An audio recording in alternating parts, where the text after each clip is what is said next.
Teddy Bears, welcome to the Ted Coningsby channel, live on the 48 Fighter Wing.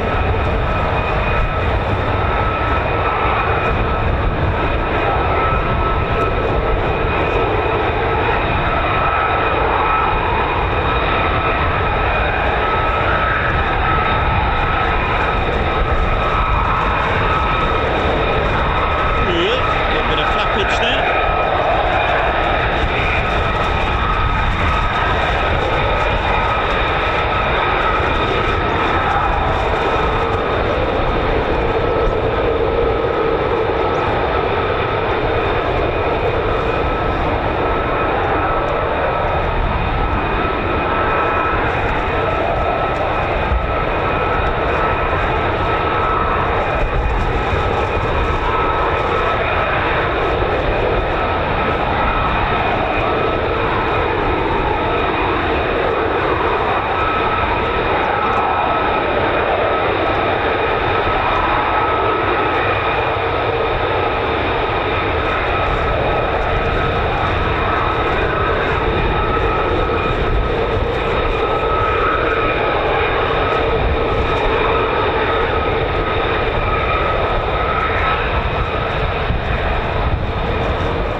very good morning, good evening, good afternoon, good day, wherever you're watching from in the world.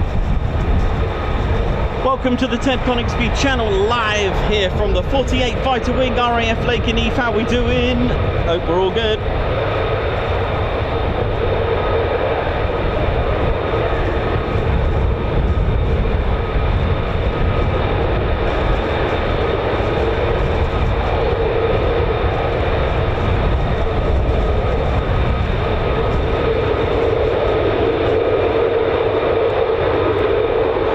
Managed to get some aircraft for you. Here we go. We got and what an aircraft it is, what an aeroplane, what a fighter jet, 5th generation stealth fighter.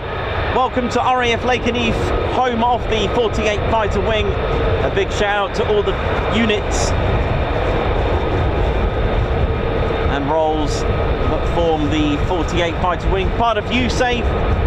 That's what the letter E stands for, Europe. Part of the 3rd Air Force.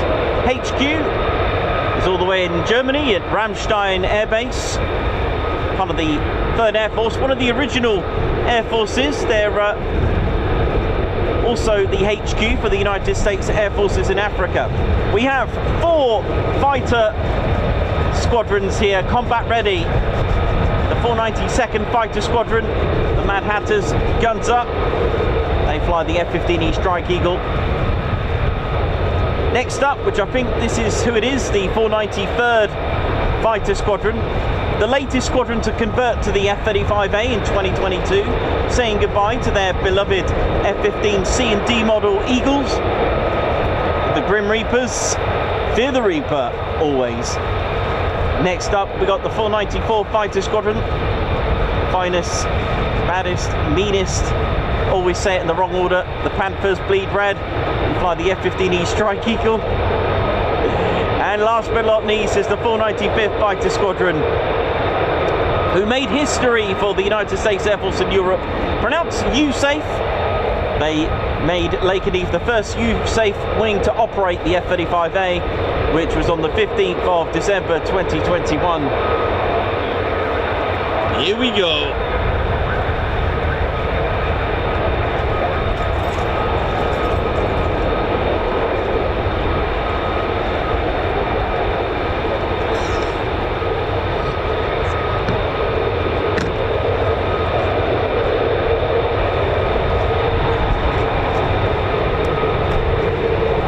F-35A is the only variant of the 3 that carries that long, very internal cannon that you can see. That's how you can tell them apart from a quick glimpse. There's a few other distinctive features which I'll tell you.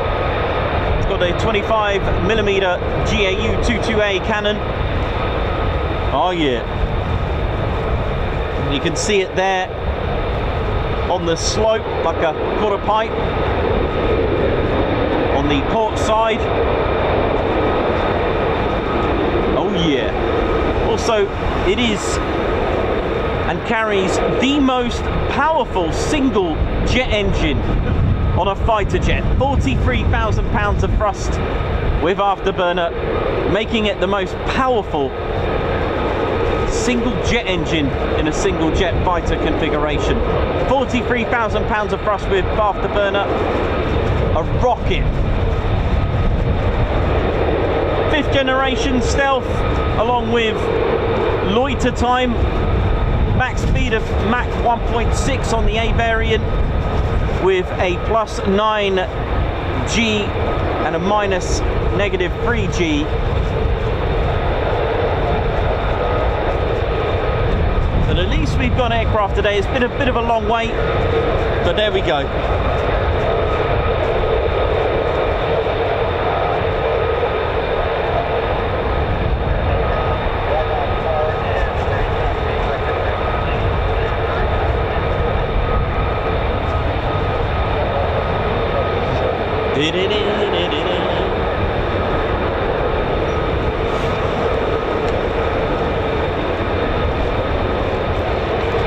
So we need a bit of a turbo boost, injection of lights and a bit of a boost as Bit of a late start with no advertisement because we weren't sure we were going to get any flying at all today. Nothing is guaranteed. So please give us a thumbs up. You've been cleared to touch and go on the like button. Let's get this stream out there. It will be a quiet day, no doubt, but at least we're going to get some Pratt & Whitney F-135 PW100 blasting on our screens.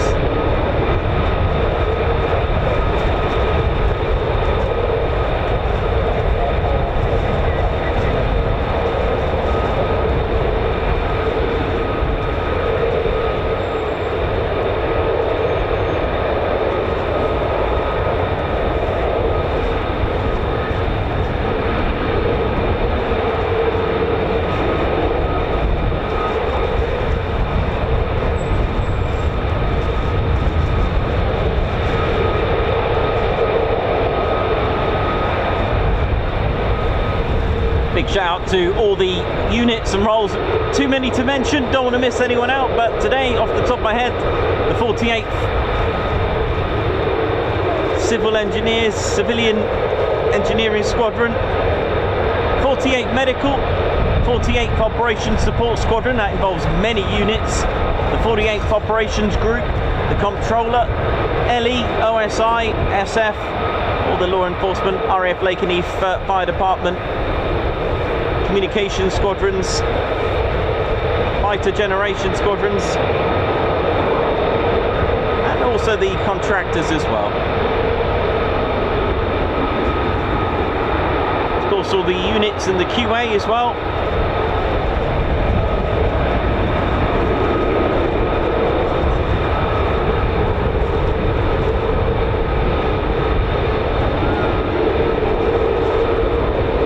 Big shout out to the MOD Suffolk Police as well, and of course the Royal Air Force Lakenheath Police Department as well. They're just driving past now.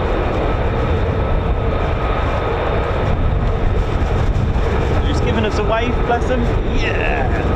Sometimes they will put a little shout out. Hey. Woo. How's everyone doing in RAPCon? It's a little bit windy today, you can probably hear it. And we're just doing our best to hang on.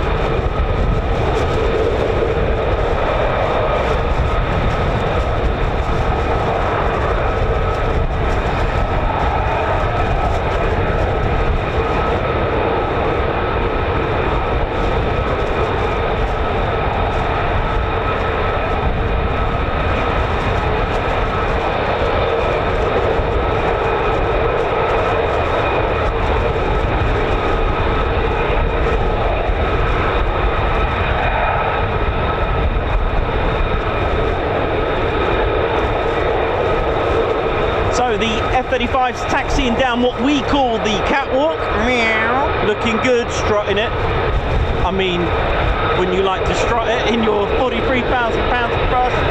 Oh dear.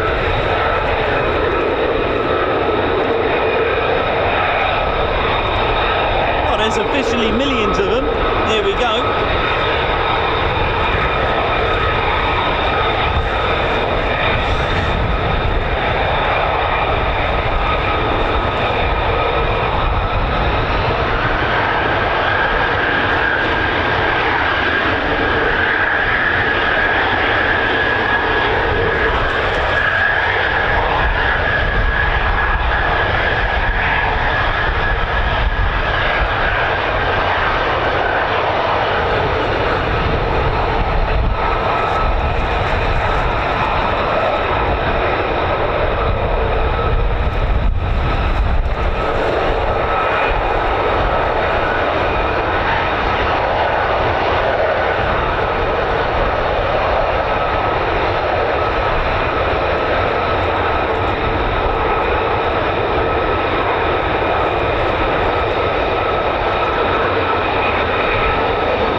pleasantly surprised. I've actually got more F-35s than I thought we'd get. And there we go.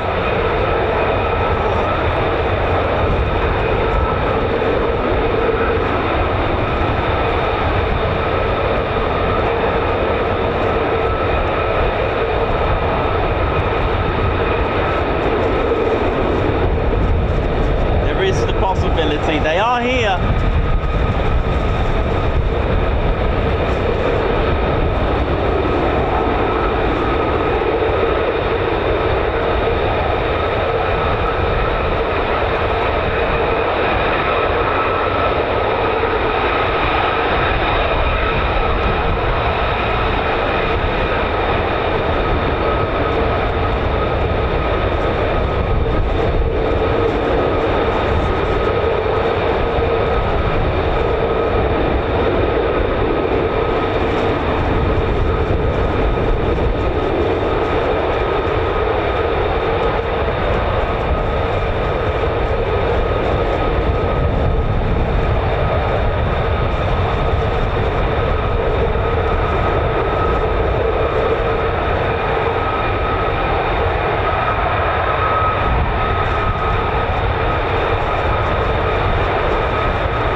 Welcome to RAF Lakenheath in Suffolk.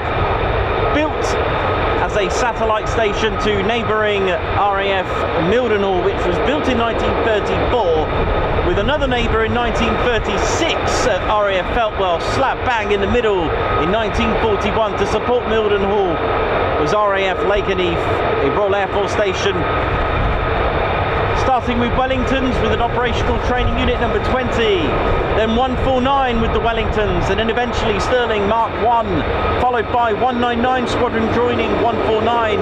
This, my friends, in 1942, with the valour of Australian-born Ron Hugh Middleton, who was posthumously awarded the Victoria Cross. This is a Victoria Cross station. Both squadrons operating in 1943 independently from Mildenhall and served throughout the war with just the two with their short Stirling bombers.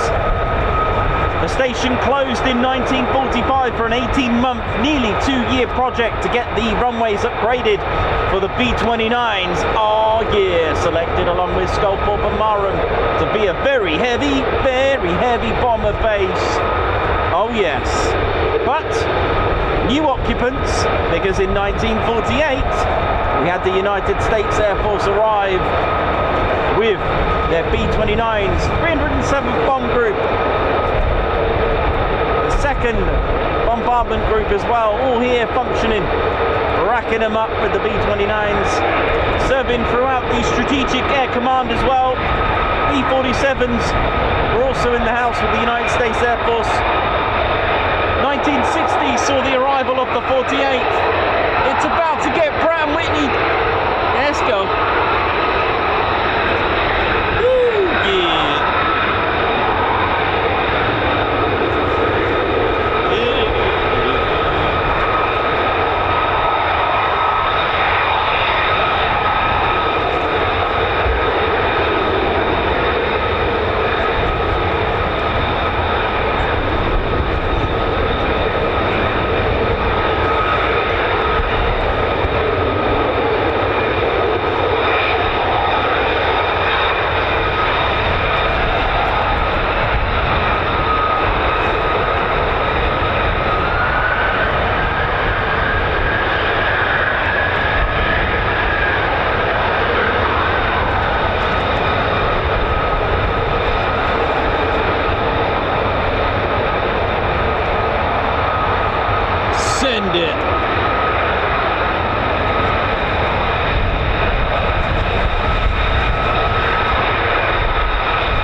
A&C, that is.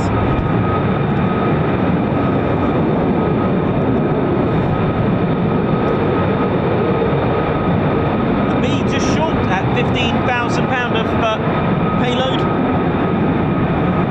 4 internal hard points along with 6 external, which you would have seen, the external missile railings.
Operations Group,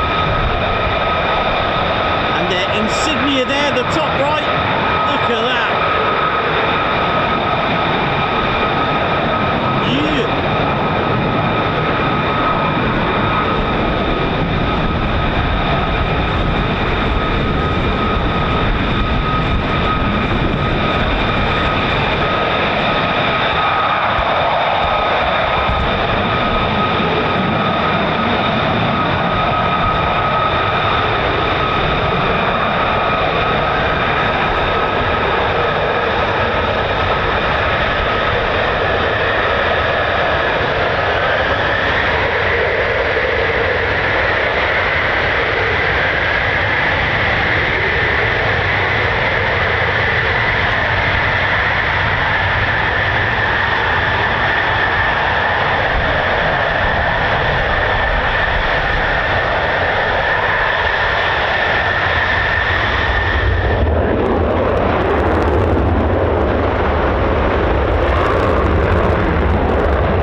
that sounds or looks like, well, you just had a nice dose there.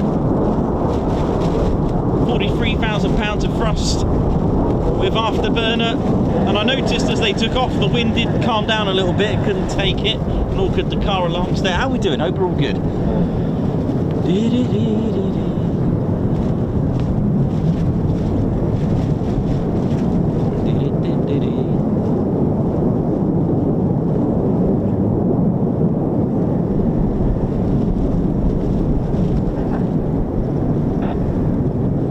So yeah, well, the first of the flight of 4 there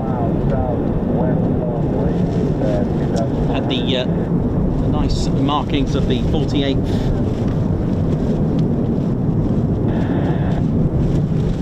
of the 48th Operations Group,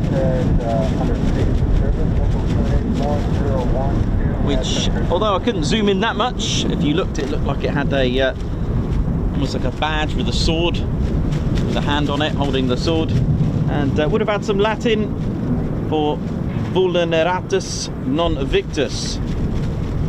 Vulneratus, is that right?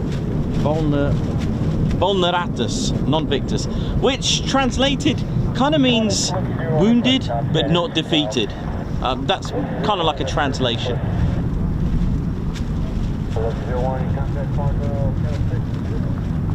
Or you could turn that around and go wounded but still winning. Could be that way. I can hear something in the distance.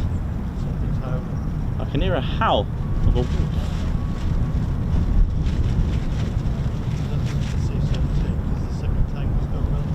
Oh.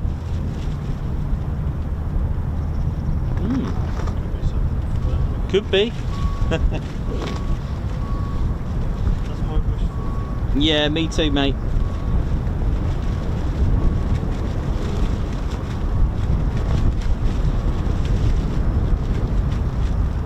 So welcome to the Ted Coningsby channel. My name's Nick Ossum, your cameraman, historian and commentator. I hope you're all well, and it's got a little bit of a punch out here with the wind, but hopefully we don't end up like the title, Gone with the Wind. That could be a bit upsetting. And for the first time this year, I have seen an ice cream van. Yes, there is an ice cream van here. Not quite the temperatures of the Bahamas, although we do have blue skies. If you are going for the 99, well, make sure it doesn't take off at 99 degrees, because it's a little bit breezy up here. I don't know if I've got Lakenheath tinnitus, but I can definitely hear something spooling over there. Sounds very Pratt & Whitney. This is our squadron leader, Ted Coningsby, for those who don't know. Welcome, Ted, how you doing? Ted's quite excited. He's taking his scarf off today, in case it created a bit more drag. Oh, careful. Always look where you're going in the car park. Are you alright, buddy? Loving the jacket. Thank you. Hand painted by my fiance. She'll be watching this later. Oh, nice one, man. Yeah. Oh, good to see. I'm very, very articulate. Like the way you're wearing the flag, yeah. The correct. Yeah, you know, he knows. This guy, I love stuff like that. I know. I love detail. So you got 220. Any particular for that one? Or was lucky number, lucky jet? Just sort of went with it. Yeah, why not? I think one of my best photos is of tail 220s. Yeah. Yeah, I just went with it. Oh, cool. Oh, nice one. So yeah, try and make things accurate, like nose to flag. Yeah, that's the first thing I said. I was like, yeah, this guy knows. It's good. Just making a SR71 one soon, so I'm putting a lot of detail based on the Duxford. One based on Duxford, so. Wicked, man. What else you got there? Yeah. Oh yeah, I like that. That's cool. Mainly because I've got mullet. Did they have that on a? Did they have a nose art with that? Did they? Yes. They did, didn't they? I think it was back. Tail 313. Last year, wasn't it? Was it or the year before? Year before, I think. 2024. Yeah, love it, mate. Nice one. What's your name, man? Luke. Nice to meet you, Luke. Nice one, man. No worries. Right, so stay with us for more and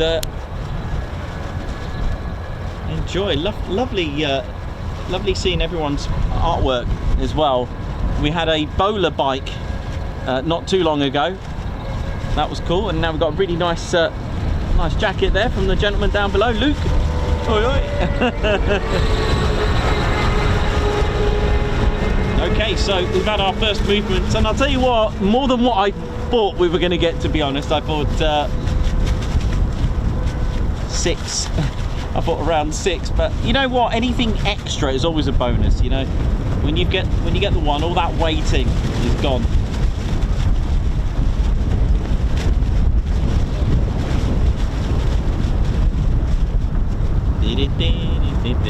Yeah, so don't go anywhere, ladies, gents, teddy bears.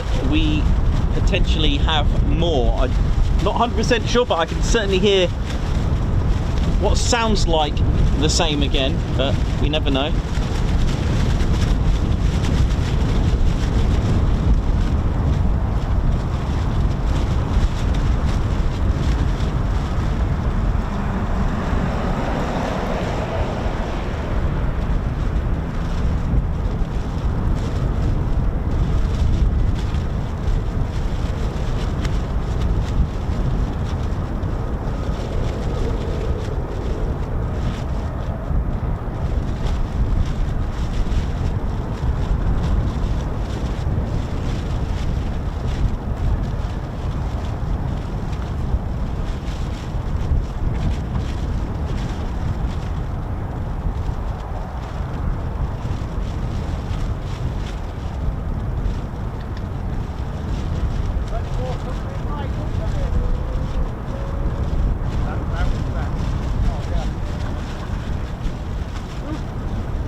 Yeah, good question there from Aldo, who's put that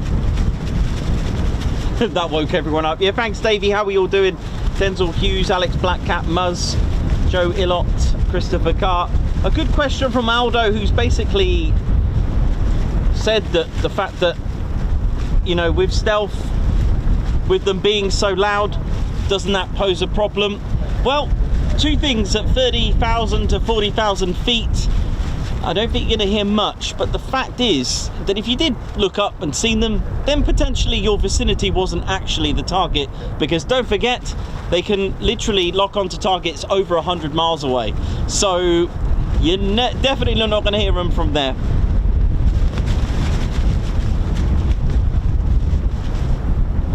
And of course, they do need to take off, so they will make some sort of noise.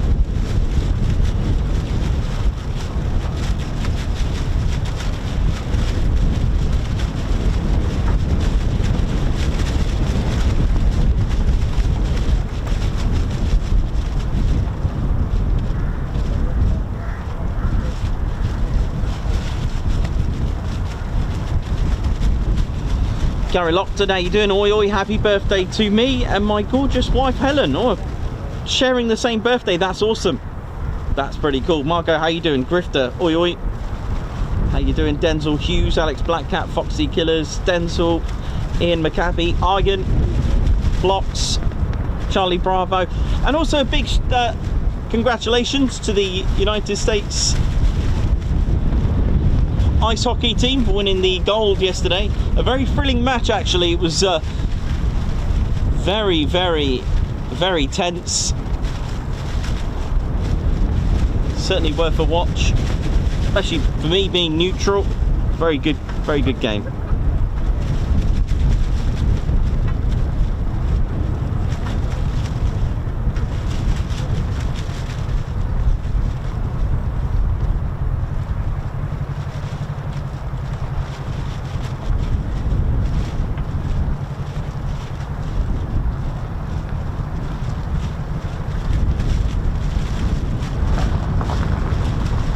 So welcome to the Ted Coningsby channel. We just had 3 flights of 4, so we had 12 F-35As of the 48th take off. I believe it could have been from the 493rd, possibly.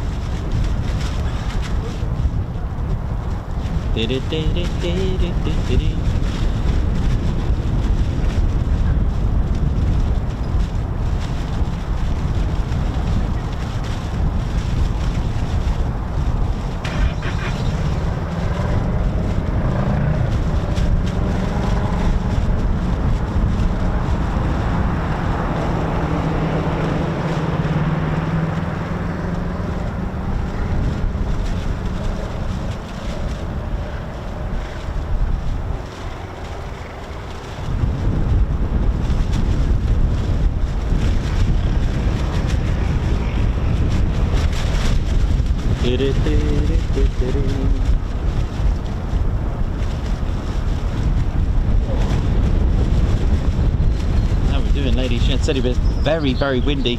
Don't know where it is where you are. Nice little tweets at the top there. That's nice. Skylarks.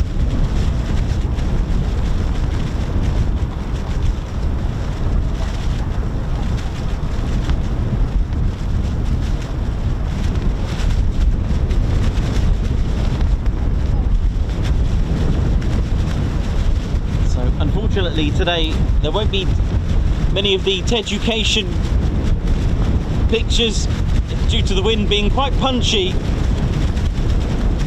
You can see that it's over 25 knots. When the windsock is horizontal or more, then you know it's over 25 knots, if that makes sense. On other like airports and aerodromes, you usually have the red and white stripes, so they're sort of divided by the rings, and they're in 5 knot increments. So if it's at the second colour, so red, white, or whichever order it goes, or on the second ring, then you know it's 10 knots. The third one at 15, 20, and then 25 full out. Pilots will use that just for a quick guide, for a quick look. So if it's halfway, it'd be half of 25, so 12 and a half knots. Bit of maths there quickly on the pressure. You don't get I mean, I can't even count how many went out, so don't rely on me for maths, but there we go. The amount of times, but there we go, all good. So it could have been just flexing there, because I think by the sounds of it, it sounds like that those engines or engine is shut down by the sound of it.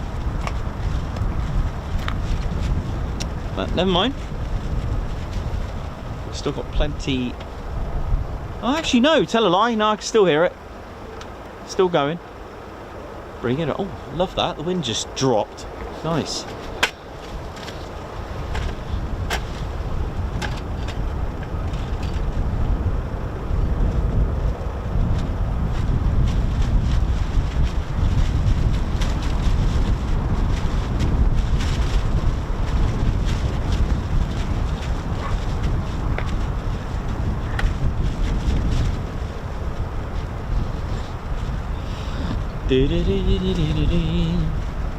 Well, thanks all of you who've been really working that subscribe button and like button, so thank you very much to all our new subscribers. Welcome to the Ted Coningsby channel. I'll try and give you as best as I can with this history.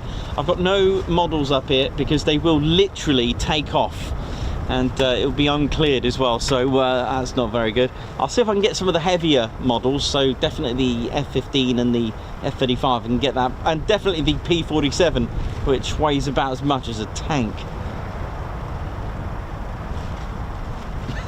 Joshua, yeah, someone's put, are you not in the UK because it's not raining? It's not raining, I know. It's I mean, it's been raining hard for 52 days in a row. I feel like I've been victimised by nature, but never mind, it's fine. Yeah, we're still going. Little glimpses of the Bahamas to my right.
So welcome to the show, hope you're all good and well.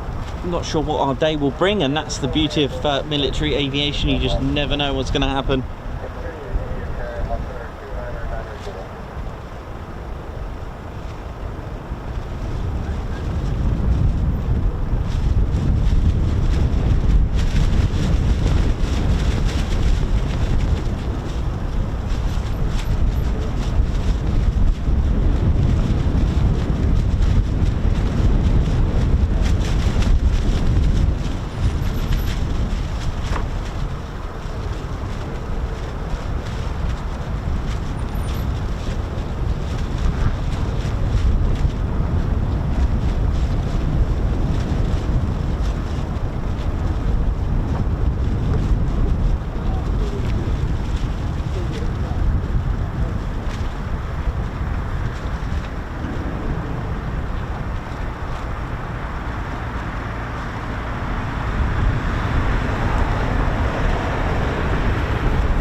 Oh, absolutely. The F-35A howl, as it comes in on the right.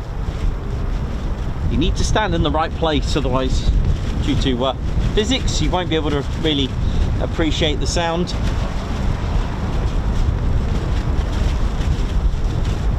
And when the pilot changes the acceleration and the inlets react, and the shape and the design of the intakes on the F-35A creates a very similar howl to the Vulcan. And the F-35B doesn't do it, and it's most likely to do with Rolls-Royce's lift system in there, the way the intakes of air works with that a little bit differently. Speaking of physics as well, when a pilot does reach supersonic speeds, hitting the sonic boom, they don't actually hear it, they don't feel anything, but there is a bit of a judder on some of the instruments. They do sort of wobble a little bit, like the altimeter, the needle start to judder a little bit, but as far as that, the pilot doesn't really notice anything apart from his tachometer or speedometer.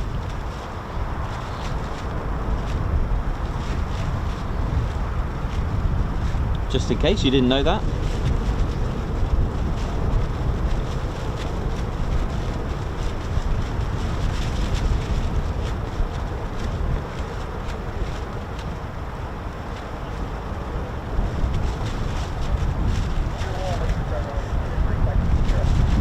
Who's this?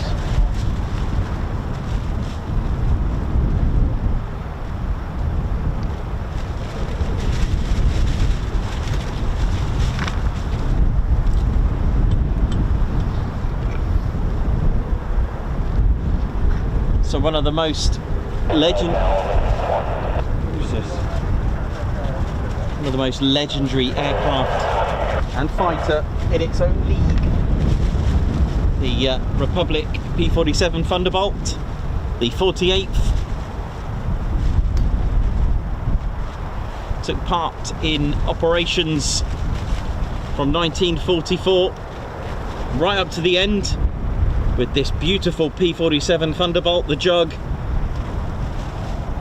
Many variants took it to way over 425, 430 miles per hour, a good service ceiling of over 40,000 feet. 8 guns, beautiful 50 cal guns, and it was said that firing all 8, the P-47 would actually lose 25 miles per hour. That's how much power. I can hear definitely F-35s getting closer. A beautiful Pratt & Whitney R2800, 18-cylinder, 2,000 horsepower. That's amazing, isn't it? It's like 2 Ferraris. That is impressive if you think about it. But it did weigh a ton. It was literally nicknamed the Jug due to the shape. We got them. Wow, here we go. And there's more.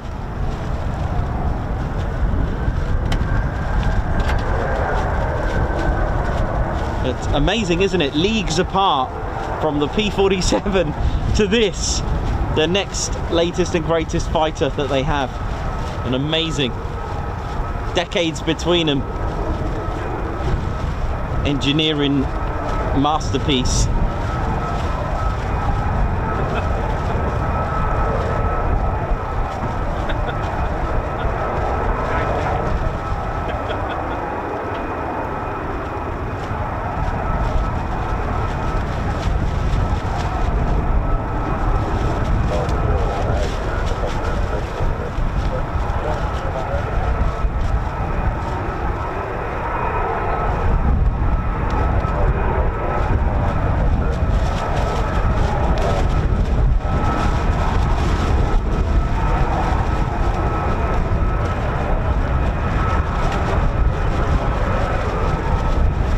So here we go, another F-35A.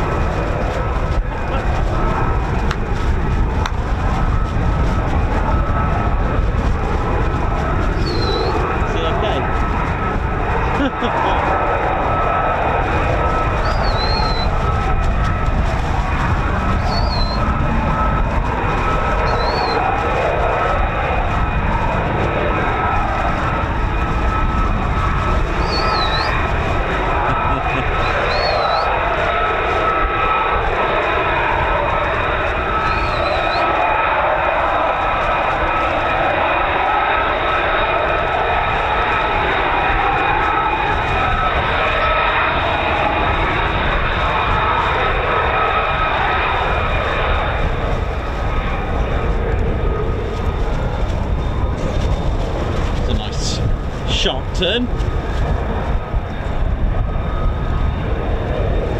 Beautiful. An absolute masterpiece.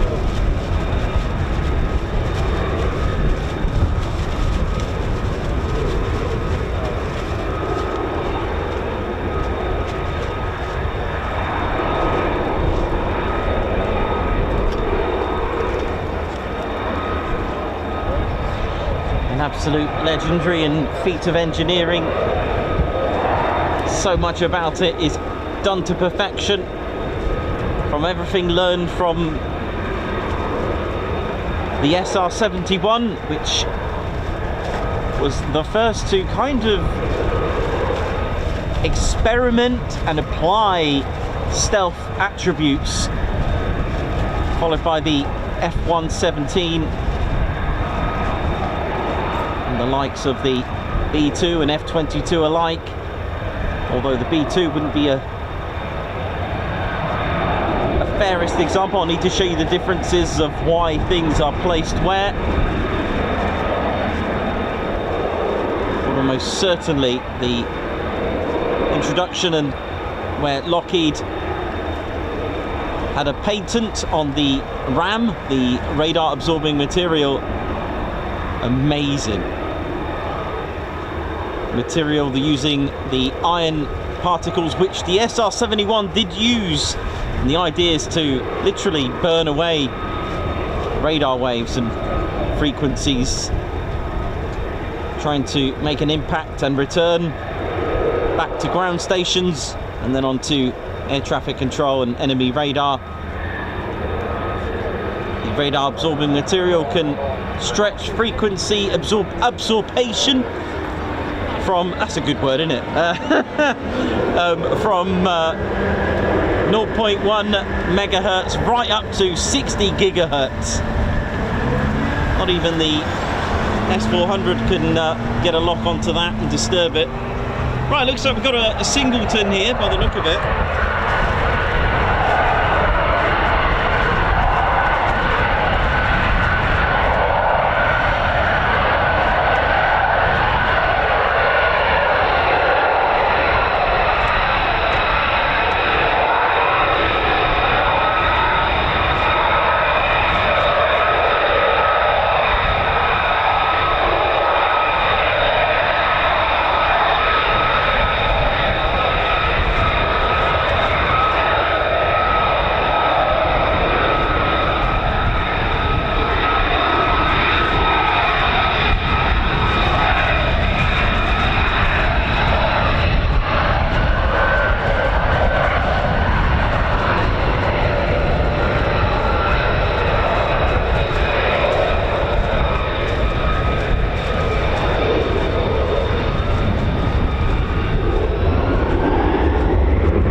Oh yeah, lovely turnout.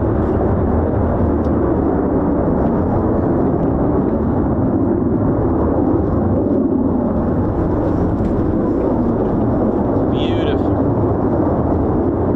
That was turned beautifully. Many chefs, many Michelin star chefs will be jealous of that. There we go. Beautiful. That was nice. Nice little bonus extra there. And one of the most common questions I do get asked is why, especially on quick climbs, both F-15s and F-35s, but mainly on the F-35s, the most common question I get asked is why does the afterburner turn off and then go back on? The answer is with the landing gear, and the secret is in the word landing gear. So, as the F-35, if an F-35A is doing a quick climb, or even the F-15, they're reaching speeds of 425, 450 miles per hour.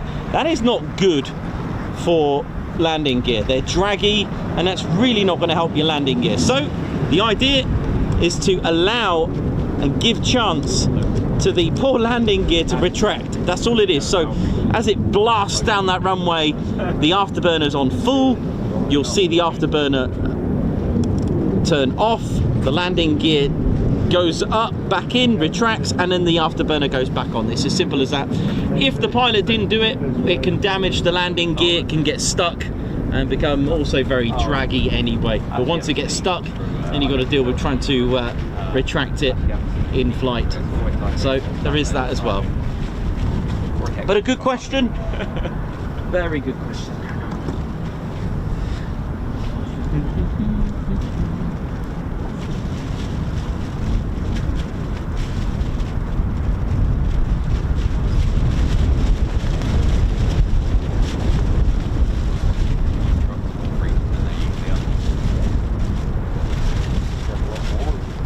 So welcome to the show, welcome. And we've just had 13, we are 13th F-35A. First flight, 15th of December 2006 on the F-35A. And I did say the number 15 resonates a lot in the history as well of the United States Air Force. I keep coming across 15. In fact, it was on the 15th of January 1941 that there were 54 activations, aviation objectives. Oi oi! The first aviation objectives, and one of them was indeed the 48th Bombardment Group Light.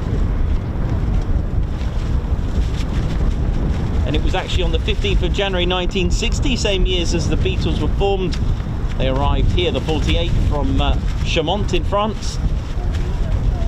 developed, of course, from the X-35, where it descends from, feeding the Boeing X-32, just like the F-22, and just like in history, as we are a lot more closer to home with the RAF and the Air Ministry putting out a specification for a particular aircraft, and it was always into almost like a competition to try to bring the best prototype to be accepted into the contract. And you've got to think about it, it's a lot of money involved in that, a lot of employment is made, you know, reliability for your staff to stay on, that confidence. And we all know with de Havilland, Jeffrey de Havilland's company, doing his best to try to get the deal, or at least to go ahead with the de Havilland Mosquito. It very nearly dissolved, but he kept going, he did persevere. He was arguing his point that the fact that wood was not regressing, wood was the way forward, although the Air Ministry thought otherwise, thought wood was regressing. Planes are now made with metal, that was the argument, but he kept going, and luckily we had the first ever, world's first ever multi-role aircraft, the Mosquito.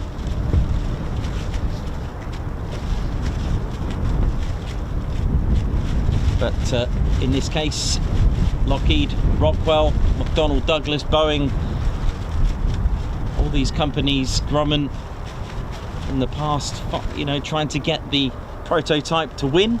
It is almost like a competition.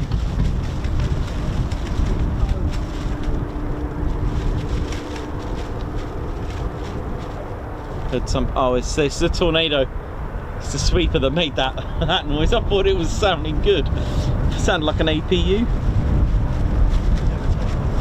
Yeah. So yeah, it was part. The F-35 was actually a product of the Joint Strike Fighter, the JSF program. If you are familiar with that, a merger with various combat aircraft companies dating back from the 90s and 80s.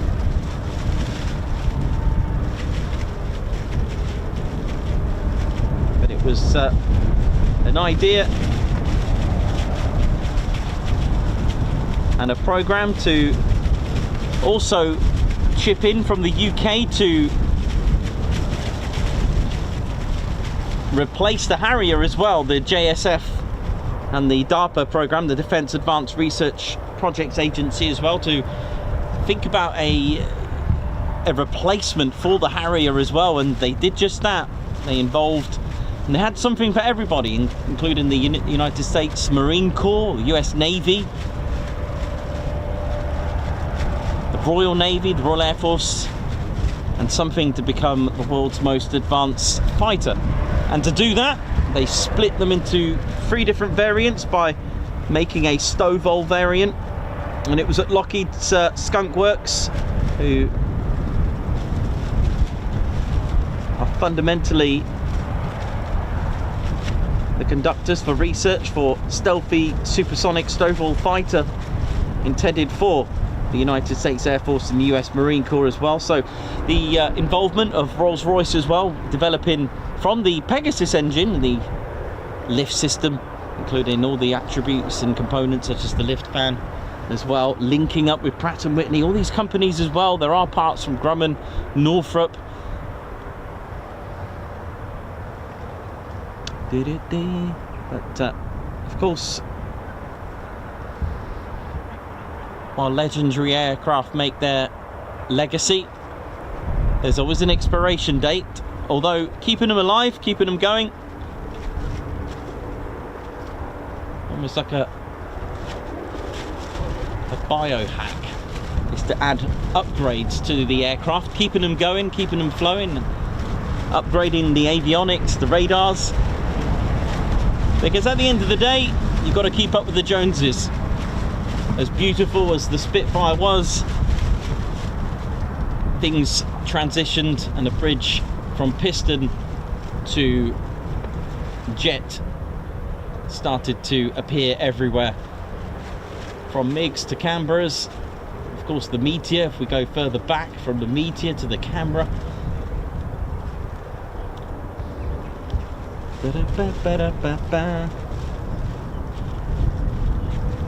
But of course something beautiful was made. It was indeed the F-22 Raptor.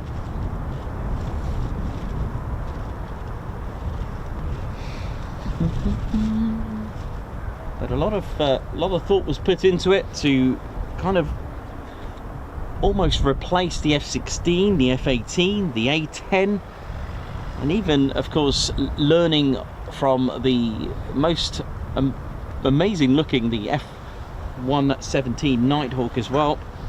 And of course, to do that, two companies were put forward to create prototypes for the JSF competition, the Joint Strike Force. And it was indeed the X-32 and the X-35 respectively. You had McDonnell Douglas and Lockheed Martin, or shall we say Boeing and Lockheed Martin. You also had the X-35B as well, the prototype. Now the X-35B, for those that watch our Marham streams would know that the lift fan itself, the hood, actually had two doors. There was a lot of development in the design, looking at the airflow. Tune into our Marham streams and I'll go into more detail about the F-35B. I'll break it down, I'll show you a model and I'll show you all the components of what it does and why it does it in that way. But the X-35A, of course, Lockheed Martin won the competition.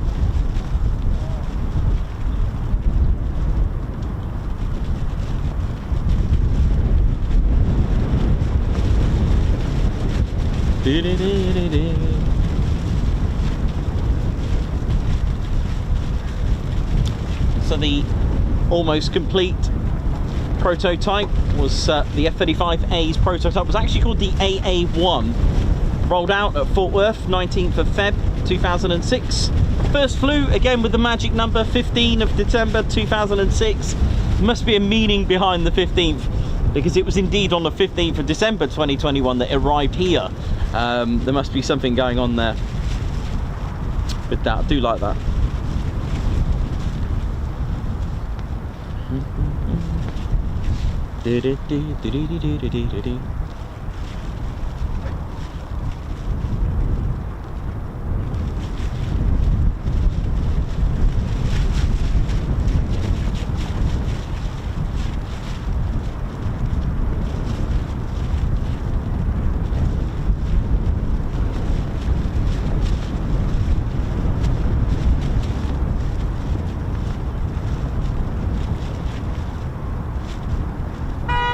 Oi.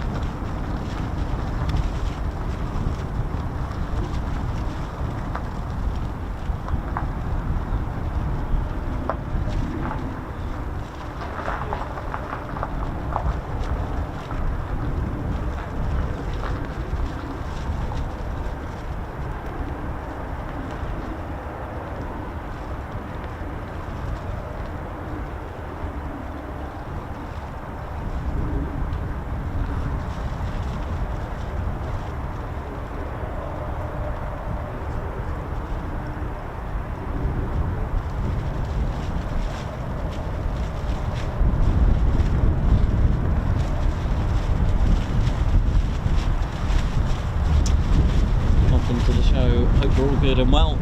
So we've got 13 F-35s to enjoy their arrivals. So welcome to the show, Vinny, Colin, Bama Fan, Mark Dudley, Alex Blackcat, D-Max, Argan, Foxy Killers, Richie, Dylan Cobb, Kilo Sierra. How you all doing? Hope you're well.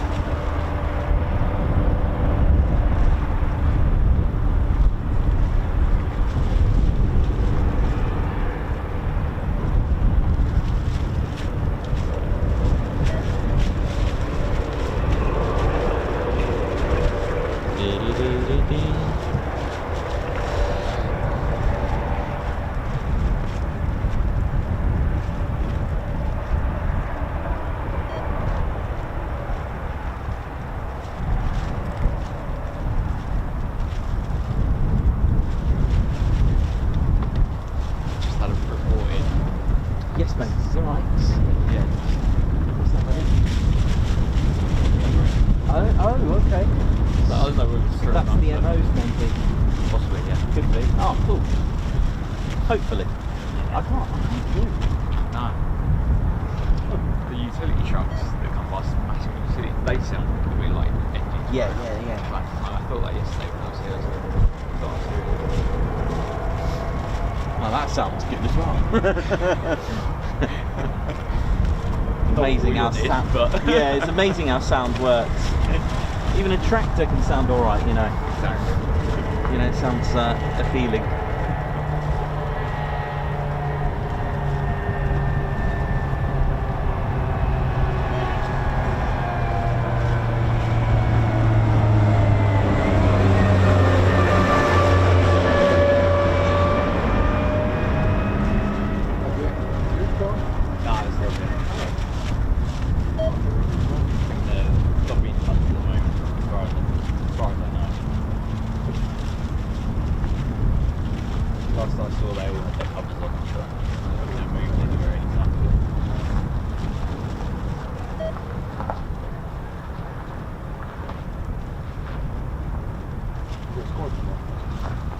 Yeah, it was cool. See ya.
Yeah, and strong as well.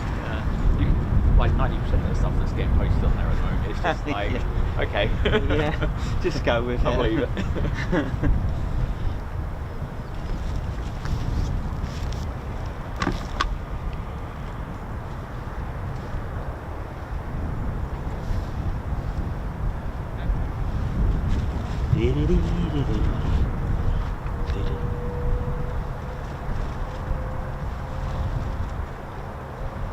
See, that howl came from that MRAP's vehicle then. Yeah, the whole weekend I've been hearing them things. Yeah, Getting quite really a few of them. Yeah, quite a few. It's more than usual. I've Mm. never seen this many in a day.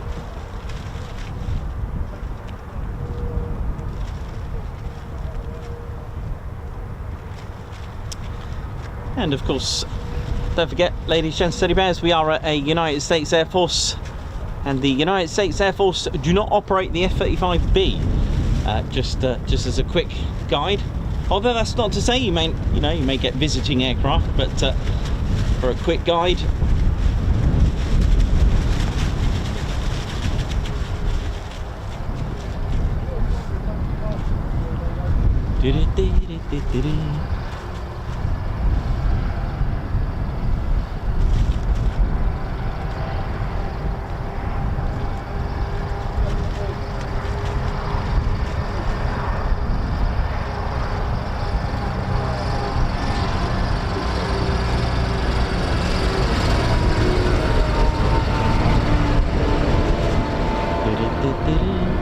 Davey, how you doing? Alex Black Cat, Jan Stan 15, how you doing? Hope you're good. Real Mr. Stoofus, Colin, Sean Oliver, how you doing? Oi oi Sean, Argan, Margot, Aspen, Blocks. How's it all going? Captain A, hope you're all well. Regulars, oi oi to you. Oi oi to you, Richie. How you doing?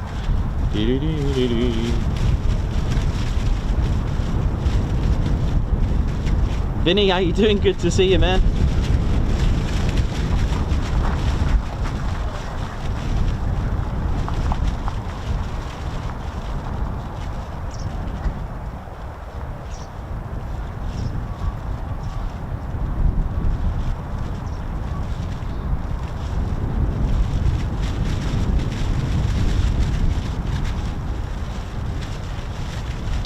Foxy Killers, Nikos, do you think, or Tech Coningsby, do you think we would have the F-35 if they ever went through with the P1154, the Hawker Siddeley P1154, the first of its kind? Well, yes, because it was a joint strike force project. It just so happens that, you know, as much loved as the Harrier is and was, you are putting 5th gen, you're putting something complete. I mean, the things that are on there, even from a non, or shall we say, even from a conventional takeoff and landing variant point of view, the things that are on there are just, you know, it's light years away from the technology that was on the Harrier, with respect. And I mean that with respect, because at the end of the day, technology is an ongoing thing. You know, today's creation is tomorrow's past. So every time you bring out technology, it will age the moment you bring it out. That's the thing. And you've got to keep up, not only for your own inventory, but you also got to remember what everyone else has. You know, it's all about having that upper hand on air superiority. That is the key. And to do that, you need to make sure that, as you know, having good looks only works on the dance floor, right? Having good looks up in the air is not going to win you battles. It's unless you're Maverick, of course, but you know, at the end of the day, it's what you got. You know, it's what you got. I mean, if we have a look, for those who don't know too much about the way stealth works, hopefully we'll get time before something interrupts us. This is the F-35. That is the GAU 22A 25mm cannon. It's internal, it's hidden beautifully, and it's absolutely fantastic. It can fire a variety of 25mm rounds. You can have like armored piercing rounds as well. They use those 30-foot stilts at Hull Beach. They're armored plating to really, you know, to really damage and show the impact. Okay, so there is that as well. The F-35A as well has this. So let's try and see the profile properly. You may see it. It's the arrestor hook. The B doesn't have one, and C is a completely different type of arresting hook. I've had a lot of comments saying about the F-15s practicing carrier landings from an emergency video. I just want to make this point clear. They will not, US Air Force will not train to land on carriers. One, the arrestor hook is supposed to be a land base arresting cable. Okay, it's for that. You're on a carrier, you don't have much of a runway, and you need to stop immediately. In fact, the whole airframe is uprated. The suspension, the nose landing gear, everything is strengthened, which is why the F-35C is way, way heavier. Okay, it's got a bigger wingspan and a larger wing area for that matter, but the whole construction, if an F-15 tried to land on a carrier, the arrestor hook will snap, and then I don't know what will happen to after that. It's certainly damage the aircraft, because it will probably just smash into the net. So the answer for that is a no. It does not. So the arresting hook on the F-35A, this is it here. That's another difference. And on a front profile, on the A and the B, you see, if you look at it front, it almost looks like a bubble canopy, but you'll have all material of the fuselage here, because it's got a higher top, which is probably the wrong word I've just said there, because I think the F-35A is slightly higher in height. What I'm trying to say, it's a lot filled in here. It almost looks like it's got a hoodie over it, because it's got a lot of the lift fan and the lift system that's on here. So because it doesn't have the lift fan On the F-35A, no STOVL. This is classed as a CTOL, conventional takeoff and landing. The air-to-air refueling for the boomstick goes in here, whereas the F-35B and the C have a drogue and probe for that matter. Okay, so just to let you know. In fact, what's interesting is that, you know, for those who don't know, the lift fan itself on an F-35B weighs 1.2 tons. That is a lot of sacrifice just to have the STOVL capability. But if you're going to replace something that you've got, something bigger and better, then so be it. And they obviously, it comes with, you know, a lot of weight reduction to try to cut the weight down from doing so. So it's amazing. So it sits here, for those that tuned into Marum streams. But as far as the stealth attribute is concerned, it is all that. And the way it works, so I'm going to pick on that radar over there. Where is it? That one there. That is actually an SSR. That is a secondary surveillance radar. That works, okay? That works with transponder. What that does, it literally transmits and responds, hence the word transponder, inside the aircraft. So it transmits signals to say, hi, I am here, here is what I do, all right? But it's the omnidirectional, which is called a primary radar. Transponder off or on, it doesn't matter. The primary radar will pick you up because it's sending frequencies everywhere. It doesn't need a transponder. It just literally, it'll pick you and I up, pick things up, but it's obviously it's looking for things that are spinny like the fan, because that is an issue. And of course it's looking for things like flat surfaces up in the skies, right? Anyway, and the way it works, okay, if that was a primary radar, what it's doing is sending radio waves out at the speed of sound. What is it, 188 miles per hour, 88,000 miles per hour, is it? Or is it 118? Never get that right. 118 or 188, answer on a postcard. And what it does, it's a bit like your voice in a cave, your voice shouting down a well, your voice in a canyon. The echo is what comes back. So the omnidirectional radar will send all these frequencies, and then what it does, it has a good time on the airframe. It's a great way of doing it. And then it will come back and go, hey, I've seen this, I've seen it, this is what we've got back. The idea is to throw out all these frequencies, these radio waves, and then for it to come back, okay? Like a deflection, angle of incidence, angle of reflection, that kind of thing. We're back to school. So what you want to do is to stop that. So the way it picks up on any air traffic controller, radio waves hit an aircraft, okay?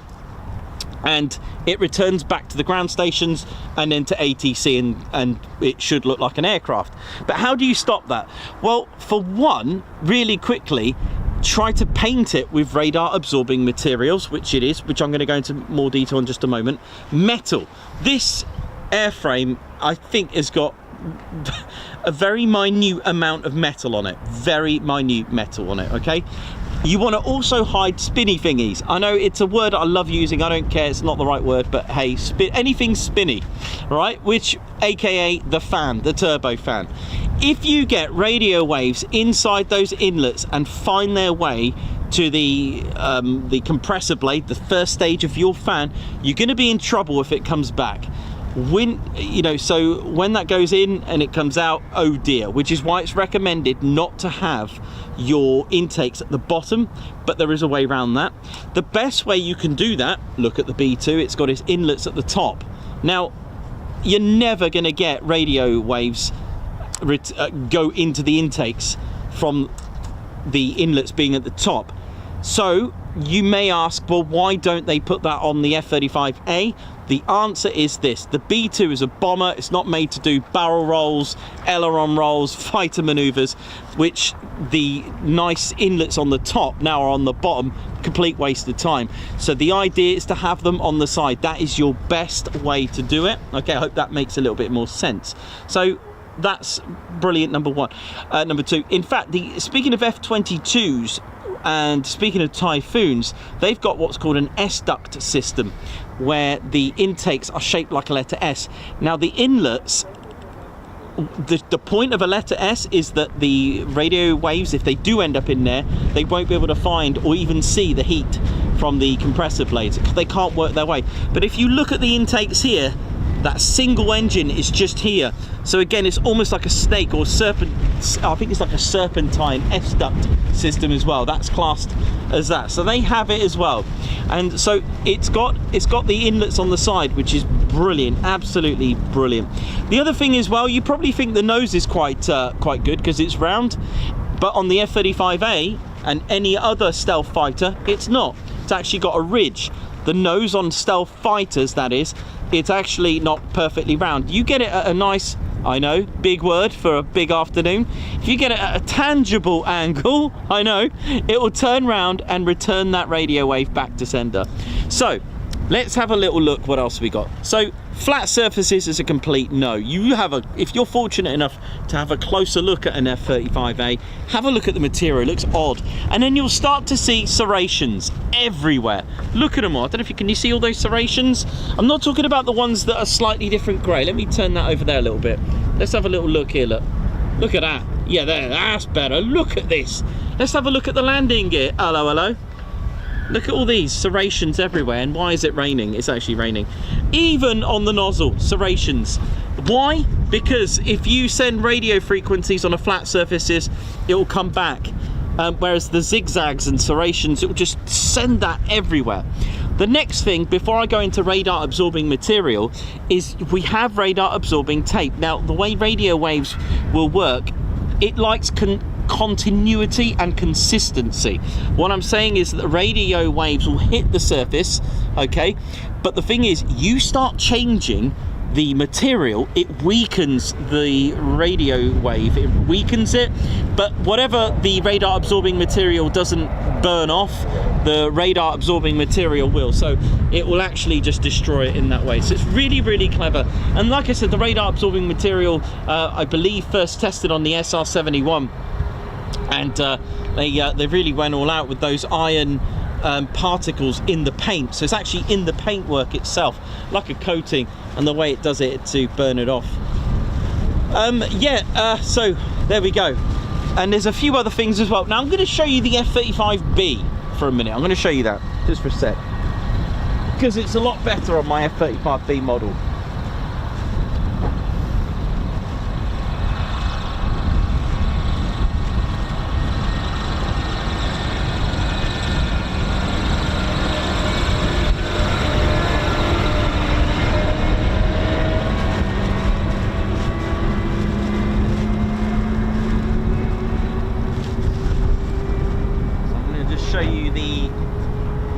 I just want to show you this on the F-35B because it's on all three variants. It's just on my model on my F-35B, it's actually a lot better.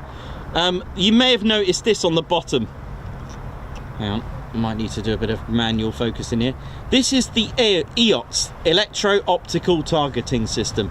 This, along with all the fancy stuff inside the nose, the AESA Active Electronically Scanned Array, which, can I just say, the phased array points upwards as well, and there's 1,600 individual little antennas. You could say that is going to lock onto a lot of stuff. Anyway, but this is your targeting system, this is your battlefield zone, and it's made out of sapphire, okay, for a lot more you know, low radar cross section. And one thing I forgot to mention, because of my age, you know, I'm getting older now and I forget things, is the fact that everything's measured in a radar cross section. Okay, so basically, take a Boeing 747 or a B-52, it will have a radar cross section of 100 meters squared. You and I are 1 meter squared, with respect. This, as large area as it is, do you know what will come back? About 5 centimeters squared. That's it. So basically the size of a golf ball, which is unbelievable when you think how compare that to a golf ball. So this electro-optical targeting system is actually made out of sapphire. Why? Well, sapphire, on the Mohs scale of hardness of minerals and stuff like that, basically it's a scale of a scale of hardness, right? So diamond is 10, sapphire is 9, but it's clear, and it's obviously not as expensive as diamond. Can you imagine having diamond on there? Hello love, here's your diamond ring. It's on an F-35. Yeah, so you've got the electro-optical targeting system, which is the situational awareness as well. The battlefield targeting system does infrared, does all that. It will track everything and just lock onto everything, and it's also part of the survivability with it as well. So nice. Canopy, acrylic, it's coated, and it, at some angles and the amount of application of coating, it also has electro-optical, electro-absorbing materials on that as well. So it's made of acrylic, and that's why it shines like a bronzy orange, and sometimes you get the purple blue hues with that as well. Right, the other thing as well, we'll go back to if you catch it right. There's the internal ladder here that opens up. If you catch it right here, and there's 2 there, right? You may see these really odd glassy.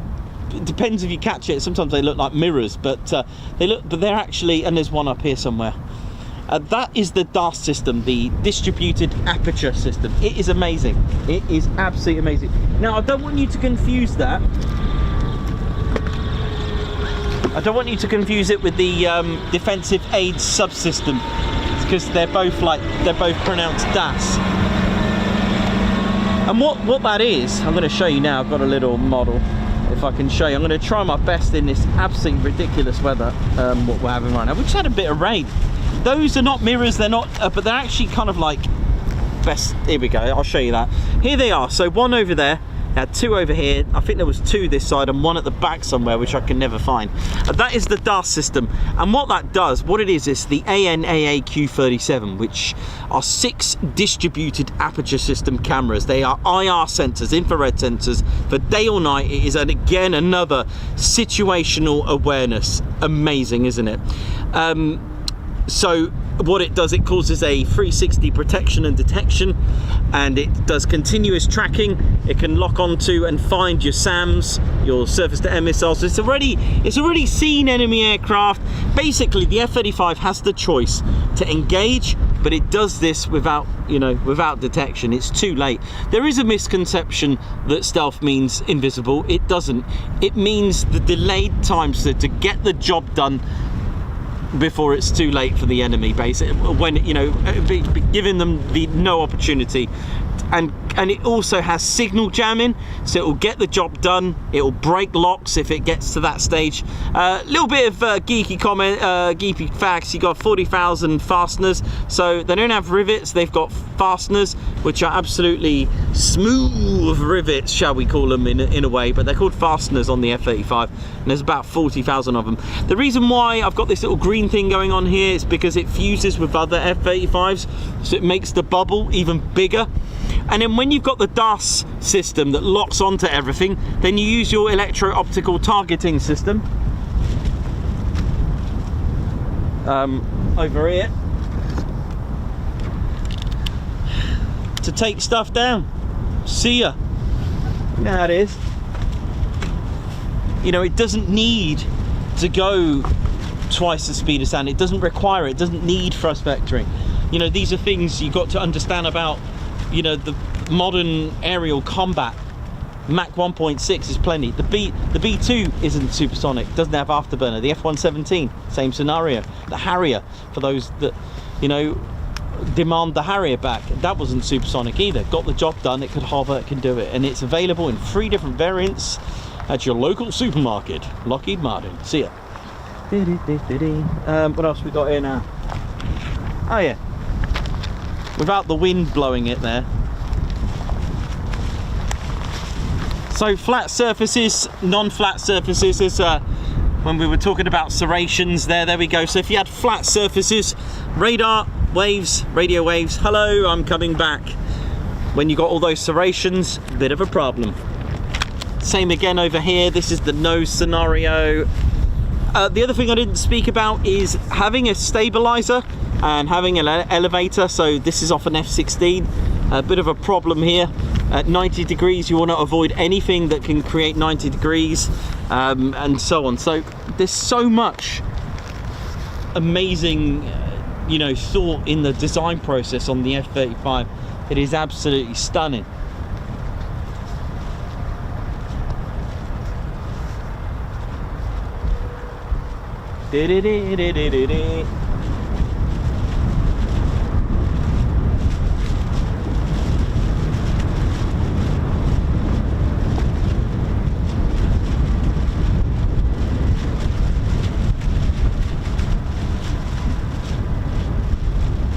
I just realised I only answered one question.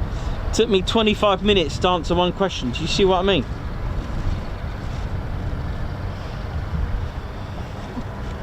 I know, that's quite amazing. I did quite well with that.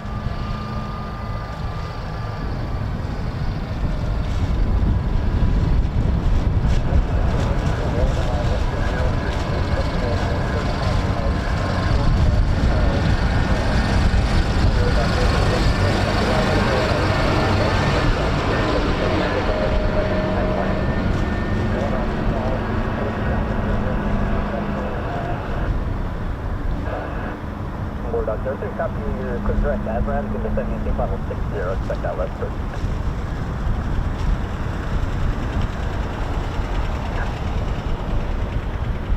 And War Dog 02, verify a single F-35.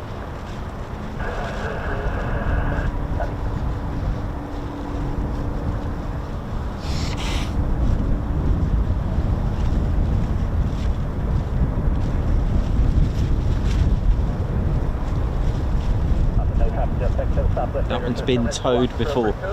Anyone gets excited?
So yeah, amazing with the EOTS, where it can combine that with its already amazing radar and the DAS system. Absolutely brilliant. Right, let's have a look. Word 7893. Question: where does the F-35 store its AMRAAMs? Is it internal bays, like the air-to-ground payload? The F-35A can take the air-to-air AMRAAMs before. It'll be the AIM 120s it can do internally. And then you've got a whole array of stuff that you can have externally as well. So you can have missile railings. Hey, hey! I think we've got an AMRAAM here actually inside here. Look. Oi, oi. There we go. Look. Look at that. Cool.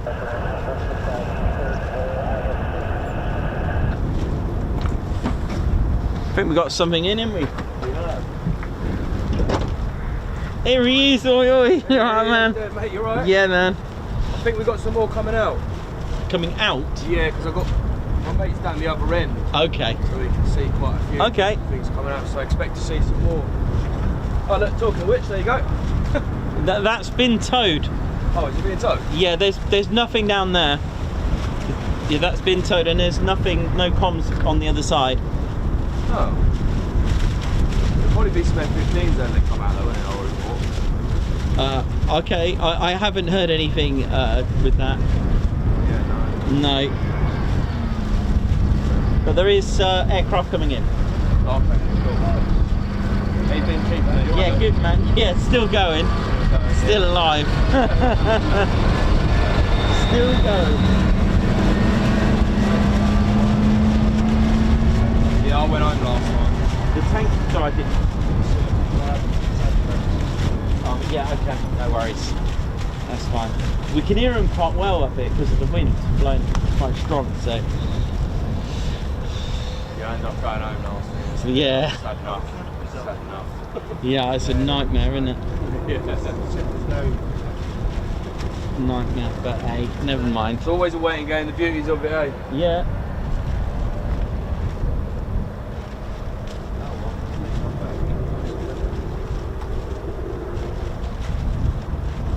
Well, the witch has been onto this one, it's been towed. Sorry. Comedy Ted's coming on later, I think. He's going to have to take over.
Bama fan, that's interesting you say that. Speaking of reflections, I wonder if a drone made of from a mirror ball would work against lasers. It's kind of related to what you said. So some of the first ever sort of experiments with stealth was actually from in World War I with Germany. They made this sort of like almost transparent or reflective material on a biplane, but they found that it actually made it worse because the reflections, because it was so transparent, this material that they used, it was actually reflecting off the sun and light, okay, and it actually made it worse. And especially at night, they noticed the moon would make it light up like anything. So it was, again, similar to what you're saying, because it did have like a mirror effect, but that actually made it worse. Just a little random one. I came across that ages ago while just looking at technology. I think the idea was not stealth in the idea of being detected by radar, but more of a visual. So again, it's all footsteps of an evolution of technology. Amazing.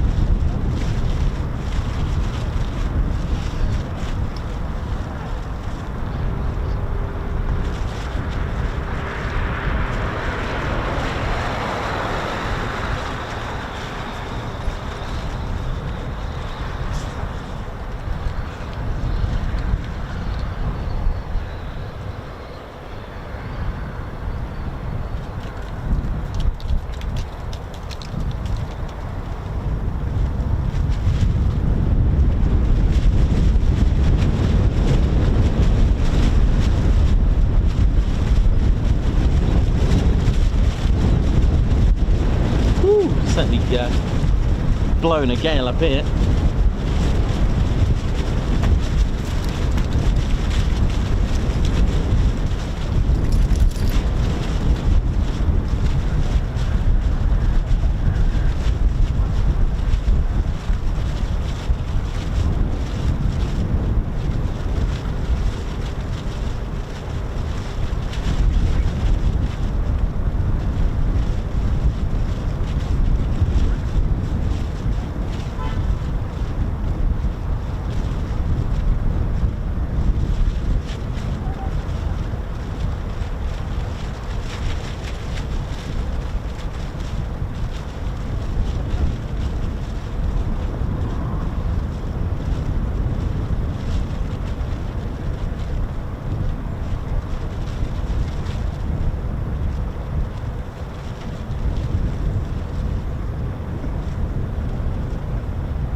Here we go.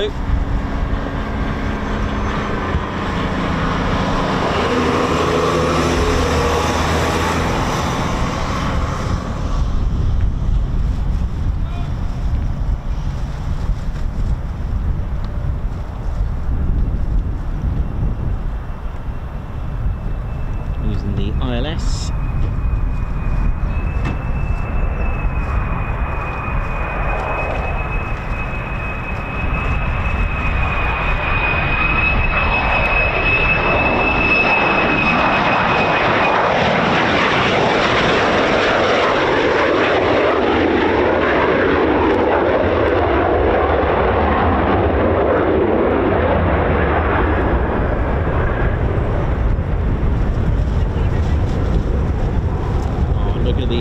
Braking, look at this, beautiful.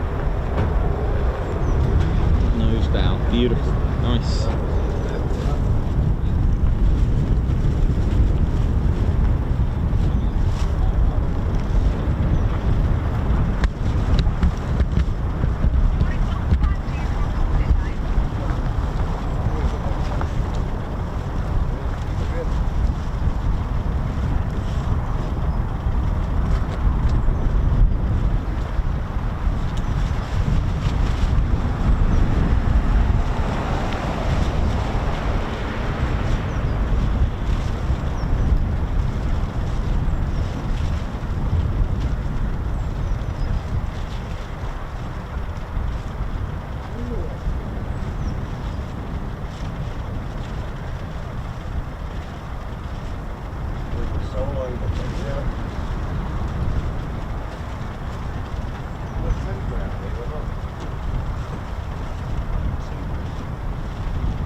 How we doing, ladies, gents and teddy bears? Hope we're all good. Edward Coates, Dieter, how you doing? Hope you're good. Aspen,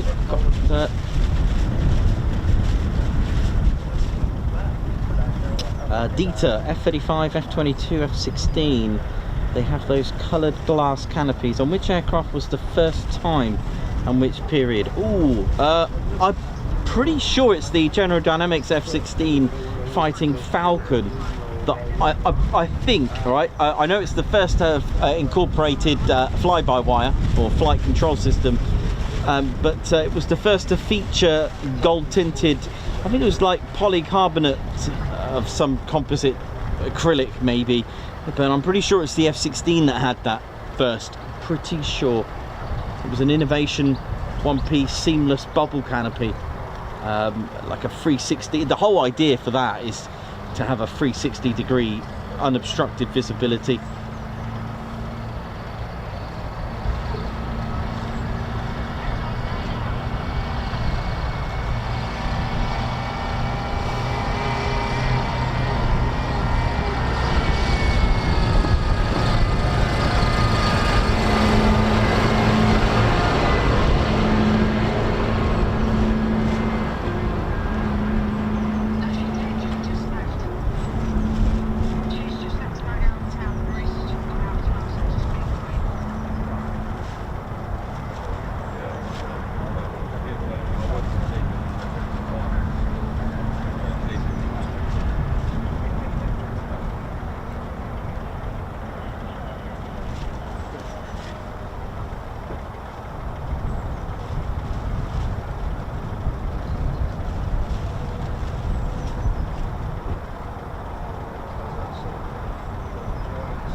Thanks a lot there to Davey, thanks a lot, and to everyone, thanks for the update. Thanks a lot for 1,000 likes, thank you very much. Oh yeah. Absolutely right, the tinted canopy is not really decorative, it's not for that. There's a whole point, the tint can actually, the whole purpose of having that canopy tinted is like a coat on it. It's literally, the purpose of it is to absorb radar. So it's radar management, and it prevents radar waves from entering the cockpit and reflecting off the pilot's helmet as well. So it's a technology attribute. Okay, so that color, especially the blues and the bronzes that you see from the canopies, they have a special coating, and it absorbs those radar frequencies, and it's basically for a lower radar cross section and to interrogate and just absorb and get rid of any radar waves that are trying to get in, especially off the cockpit area, and also reflecting the pilot's helmet as well.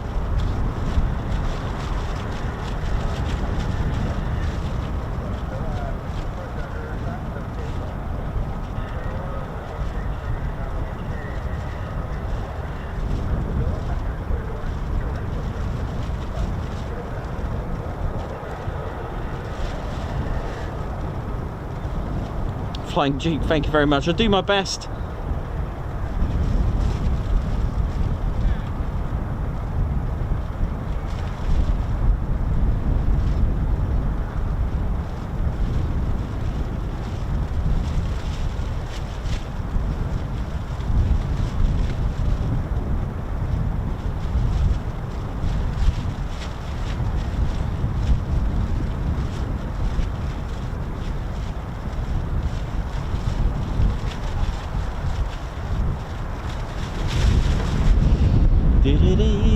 You sometimes get it on really windy days as well. The howl, it's a mixture of the flow of air inside the inlets and the design, but you don't get that on the F-35B due to the which I think, well, I've just never heard it.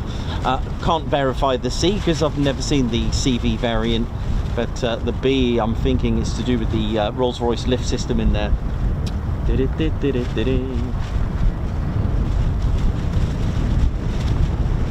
But thanks everyone for getting us to 1,000 likes already on this very short stream that we're going to get. Still got potentially a dozen to come back.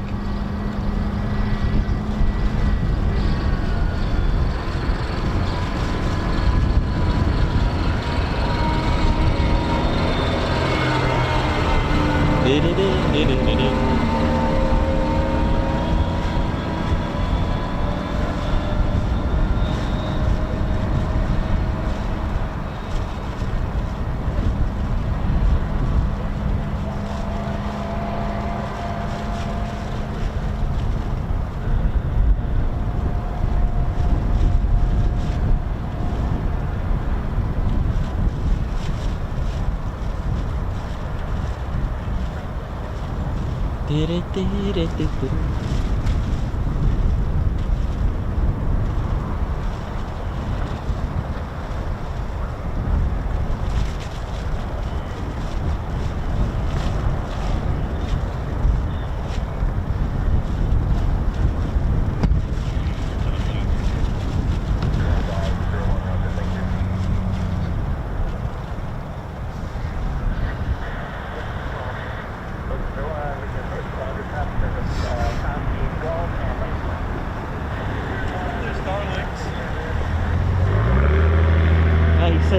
noticed our Starlinks.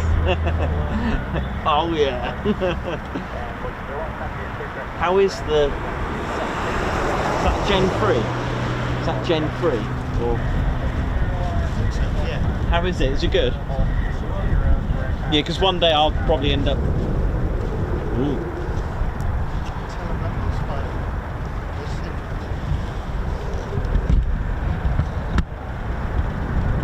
Okay, Point Charlie, here we go.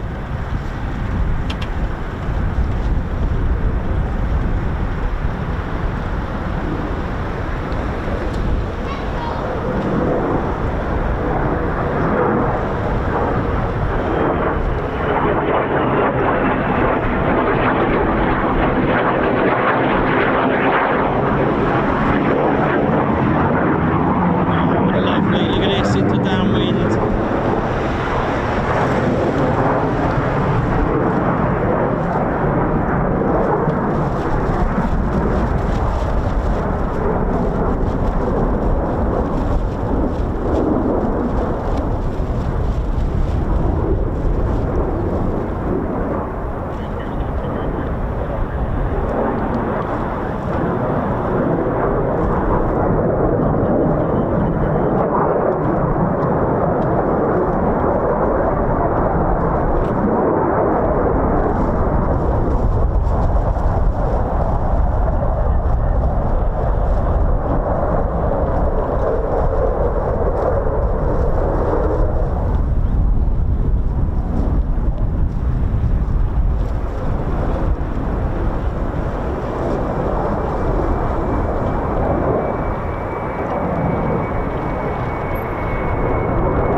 Still going with that wheelie.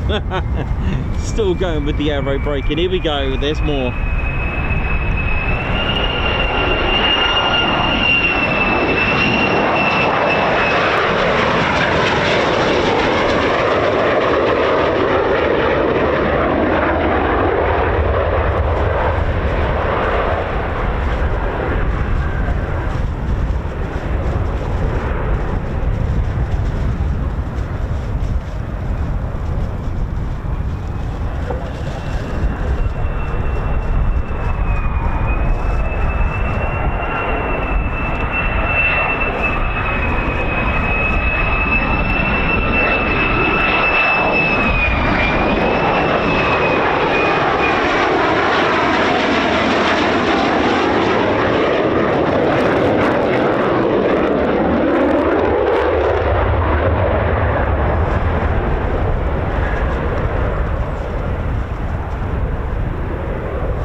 Total of 4 back.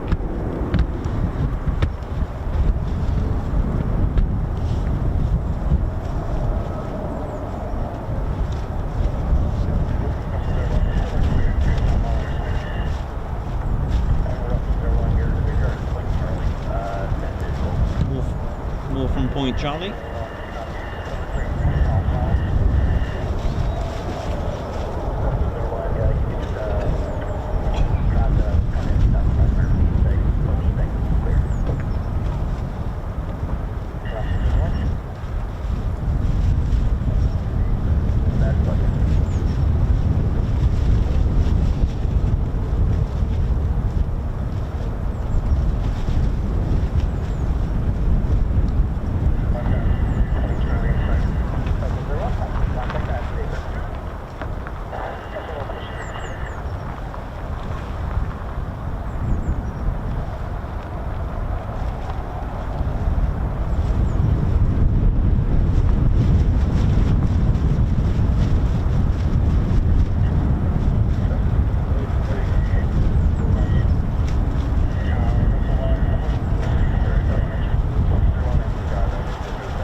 coming from Point Charlie.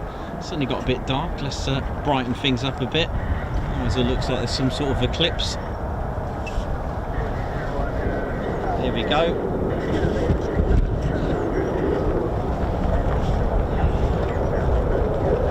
Point Charlie.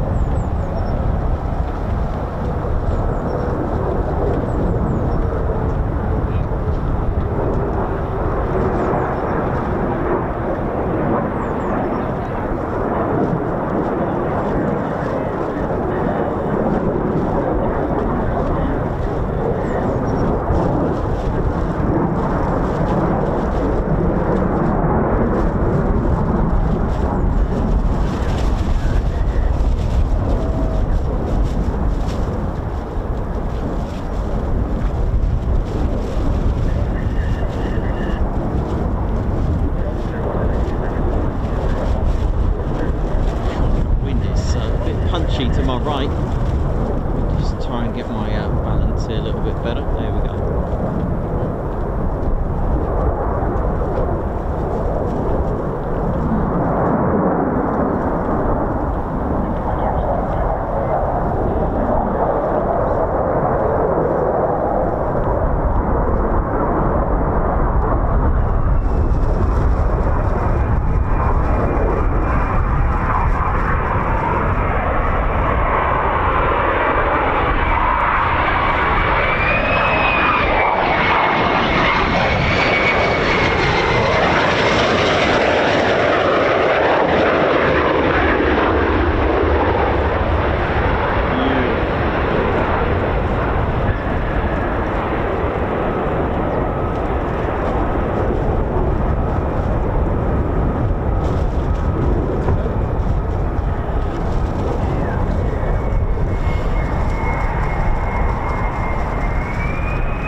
Oh, that would be good. So I can hear it this side. That would be great.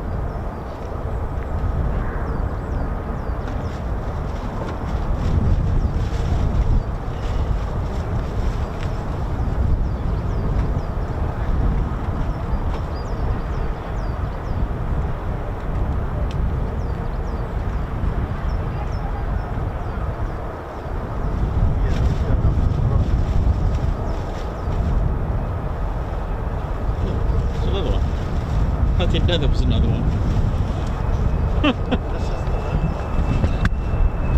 There should be 5. I think there's 5 more still out.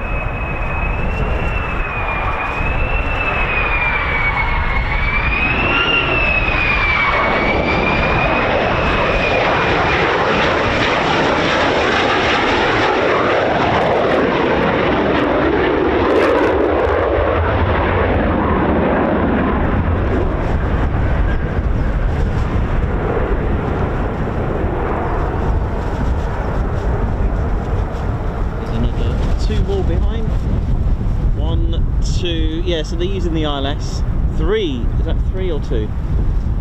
Oh, I'm going weird. 3, another 3. So after these, there's just one lonely one.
One left. I'm not sure. I've got a funny feeling there's one left. I don't know why, unless I don't know.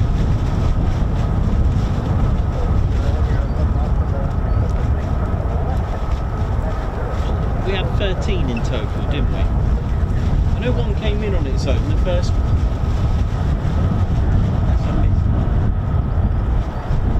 We'll find out. Yeah, not sure. They're going that way. They're turning right. Says that fits. So I think they're going fuel. Cool. They took the fuel pod right there. Yeah, they did. God, it's awful, isn't it? The weather is now deteriorating back to classic ice cream weather.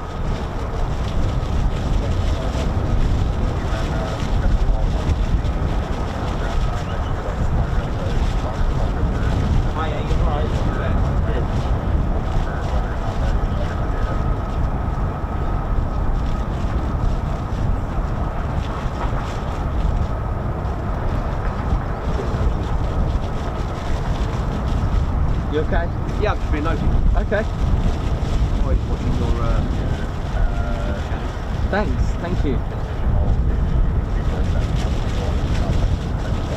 when they land down there, do they park up there? They go back to where they came from. When they land from here, they'll just go back to wherever they landed. Where's the avenue? Pretty good. Whew.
Well, that weather's changed.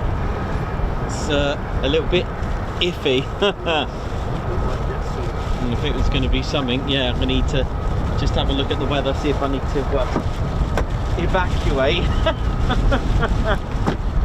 Wow, we've had some fun anyway.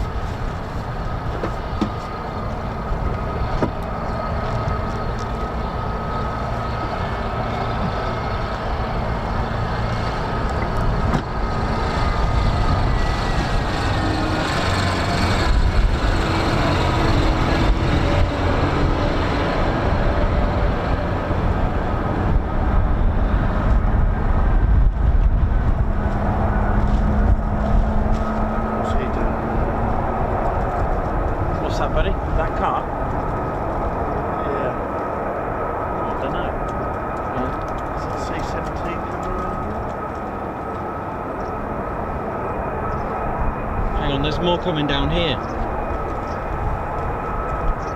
You're right, they may have hot pitted already.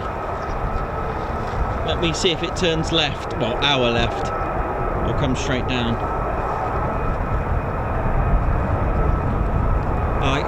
He's doing a fog check on his car, which means he's probably going to cross the runway, I think. Let's have a look.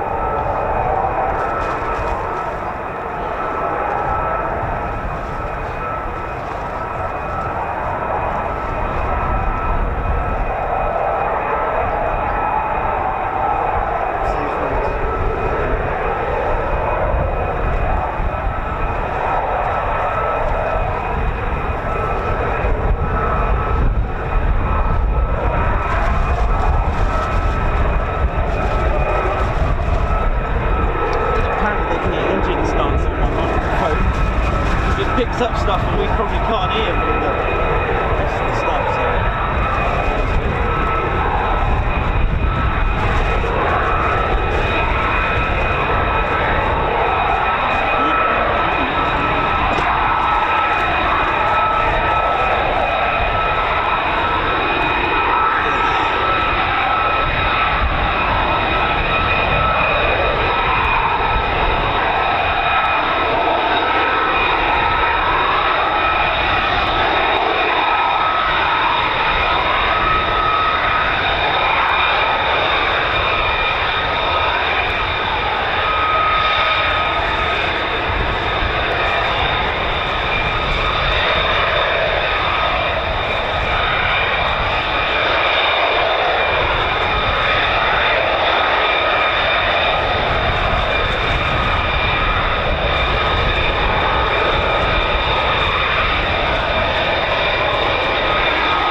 KC-135.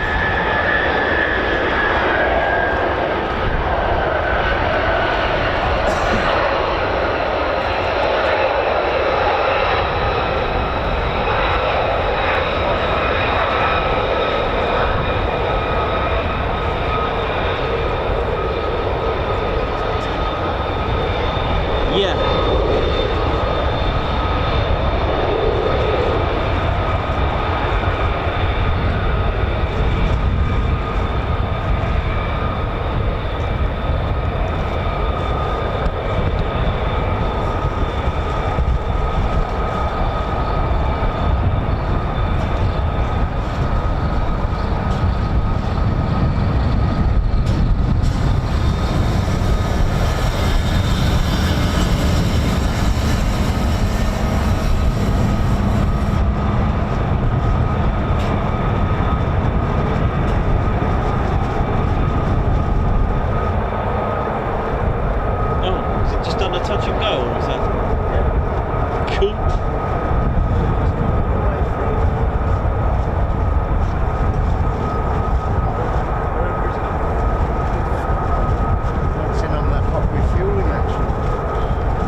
wonder if they're going to reconfigure the cable for it to take off then. Or has he gone? No, he's gone.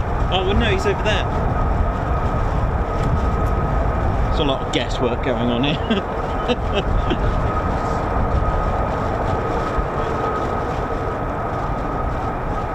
That's 17.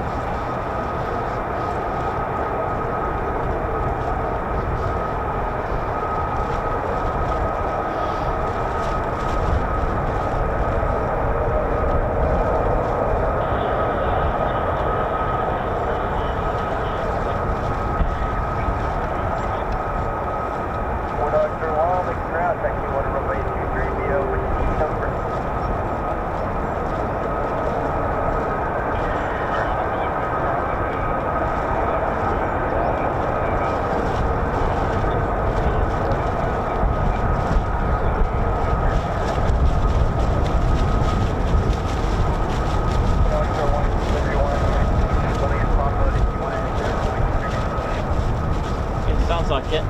Sounds like they're coming back out.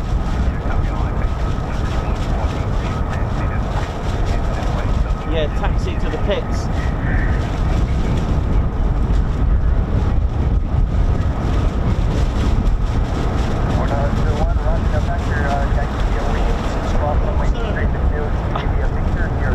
I think so.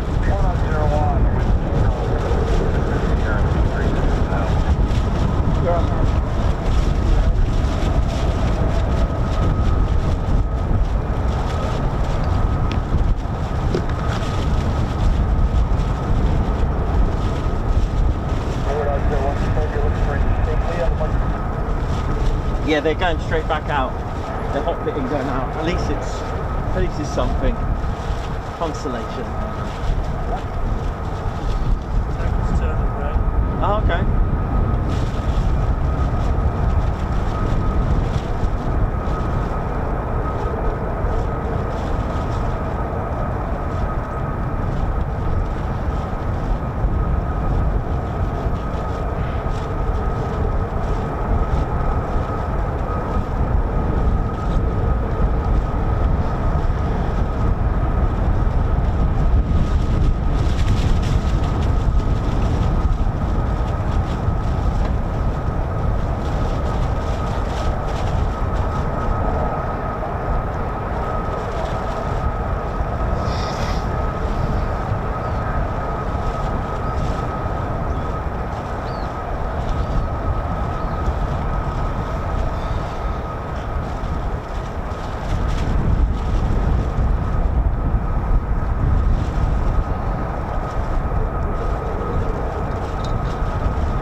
And of course, the 48 Fighter Wing, RAF Lakenheath, is home to the F-15E Strike Eagle. Now, I don't have a Strike Eagle model, but I do have the legendary F-15C that was flown by the Grim Reapers. And this one's quite special. Dirk 21, call sign 0156 tail. Look at this. Absolutely beautiful, isn't it? Doesn't have the conformal fuel tanks, but a nice example for me to go around and show you the legacy of the F-15. But I won't have time just yet, of course, as we've got aircraft about to depart.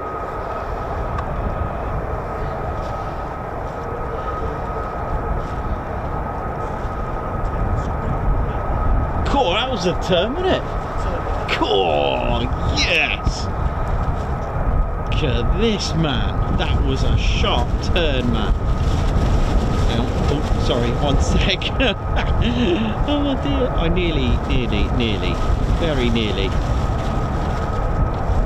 Ended up in Super Mario World there.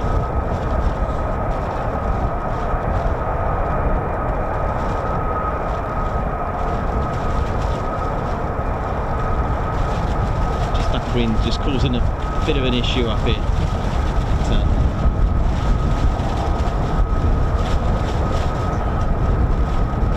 Right, just let that go there for a second.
Straight across the taxiway.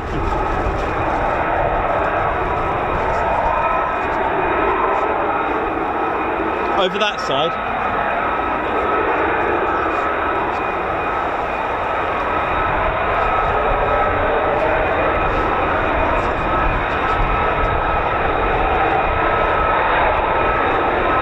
Okay, they come.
said, Coningsby Channel live here at RAF Lakenheath. Hope we're all good and well. Welcome to the show. And it's a bit of an F-35A fest today.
And just to show you how windy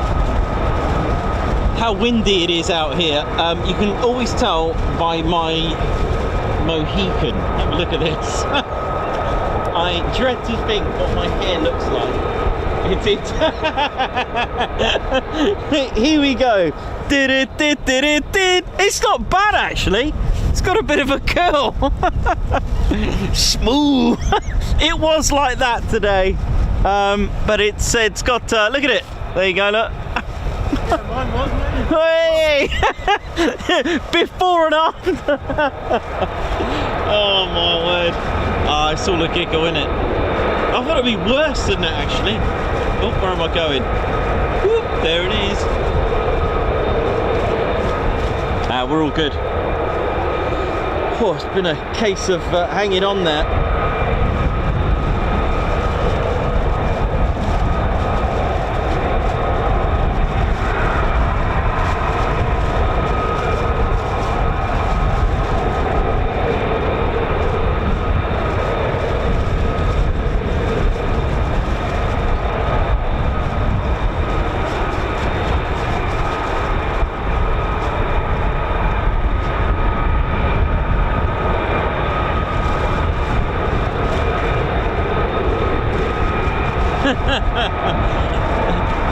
Thanks a lot, Martin, who's Martin Mikalecki, who I think has made the journey here. Thanks a lot for that.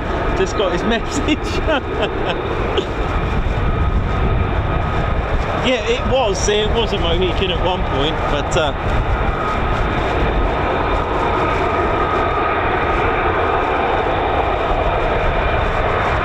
it's got that that hair dryer, that blow dry effect. You know that Rick Astley.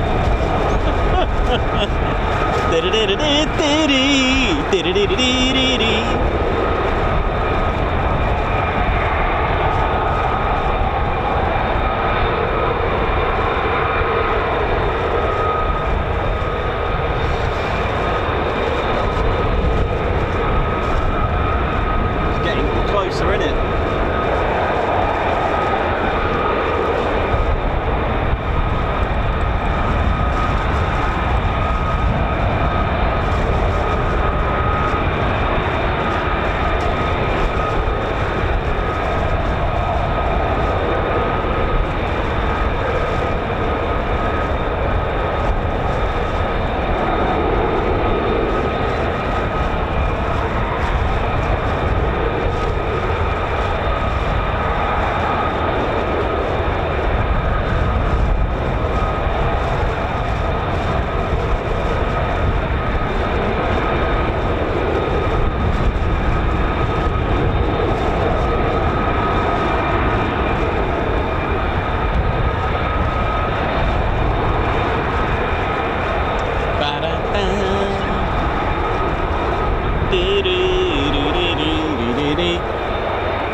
to ride.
Supermarket, that was beautiful.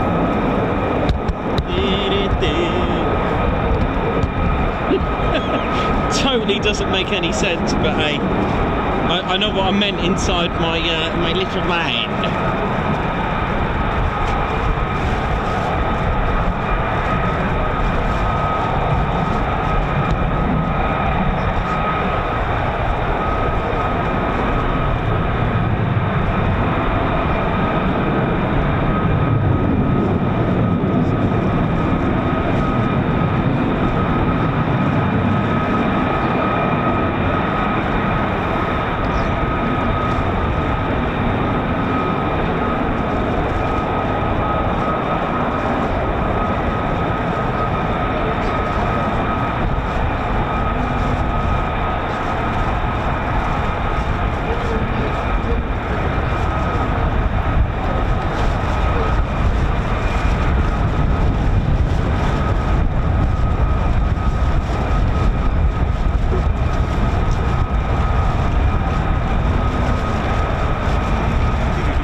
Well,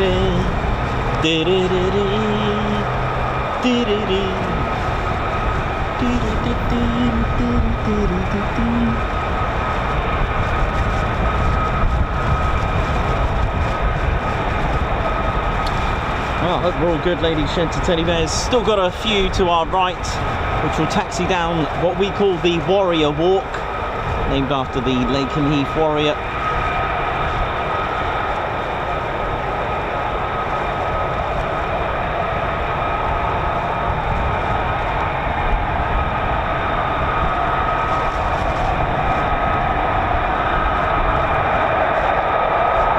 Getting louder, here we go, getting louder. Trouble is on the way, trouble is coming.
Thanks to everyone that's tuned in today. Thank you very much for joining the UK's much loved military aviation channel.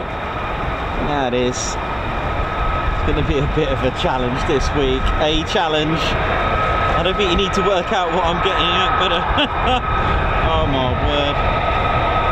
Chasing cars, chasing planes, chasing everything.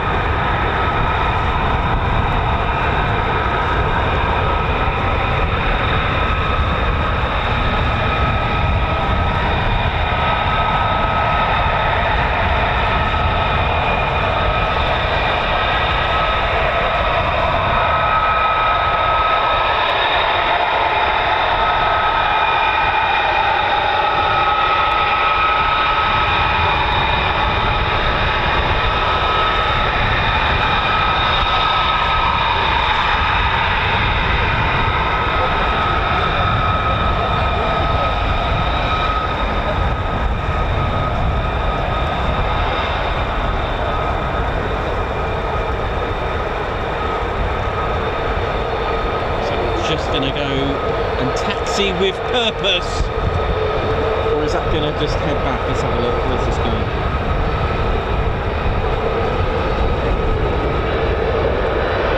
Oh, he's taxiing back for a little bit.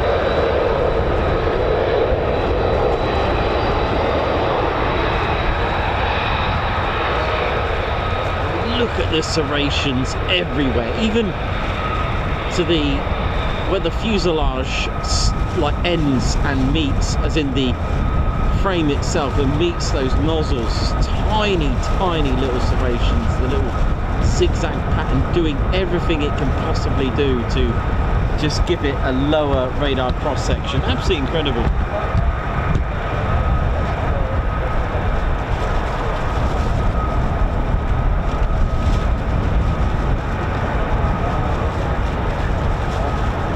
You can see the jelly there being completely ripped away. Look at the heat haze just completely depleted to the left. Look at that. It's been pushed and shoved.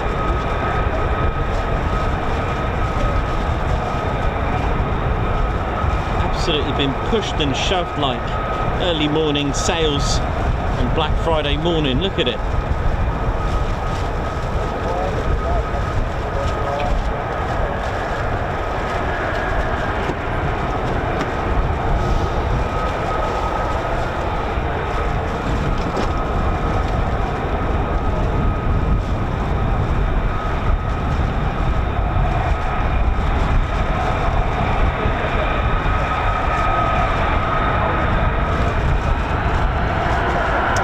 listen to that. Listen to the. Just listen to those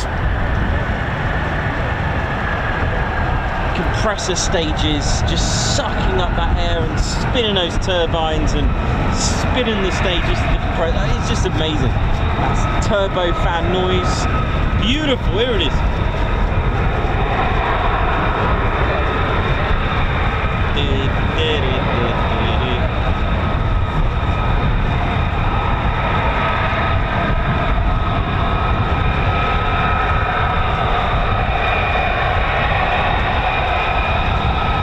Look at the jelly, I love it.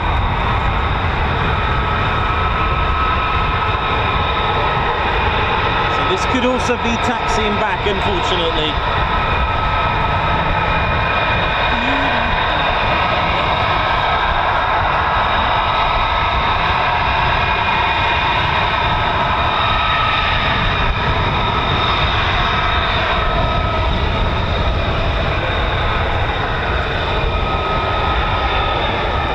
Up with the 493rd.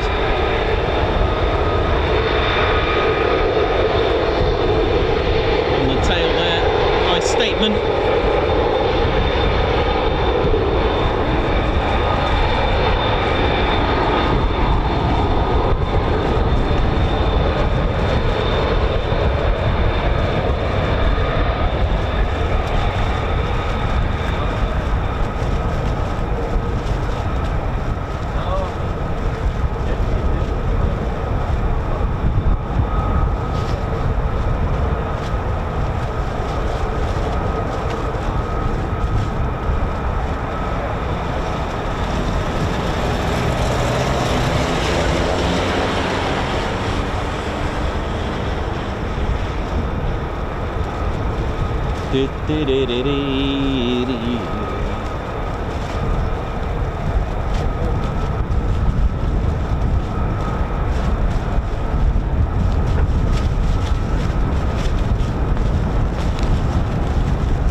Mixed Vids, thank you very much for your 11 months membership. Guards march to you.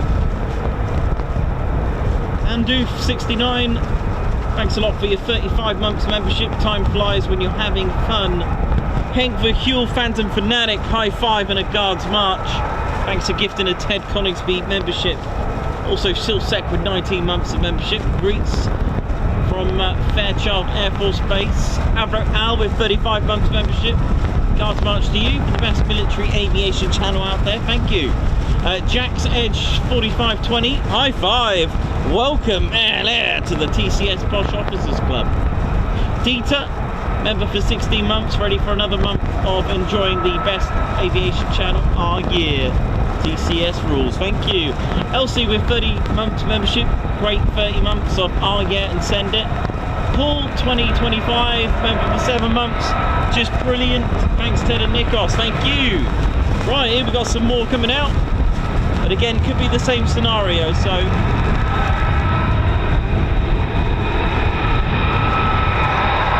could be just taxiing back after hot pitting. They don't always go straight back out, although, oh hello, this one's staying here. We caught one. This one's good. Here we go.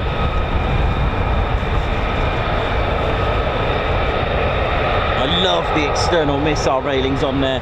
You can put this in any situation. It is a multi-role, defense, offense. Amazing.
trouble.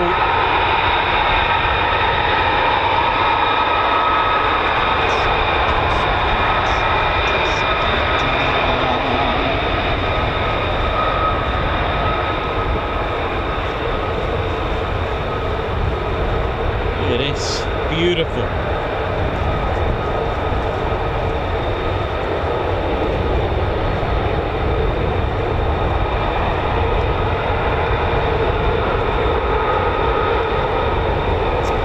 Lovely 5th generation, the masters of hide and seek. Good players are hard to find, you know what I'm saying? Absolutely amazing. Look at them parked up there.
Here we go.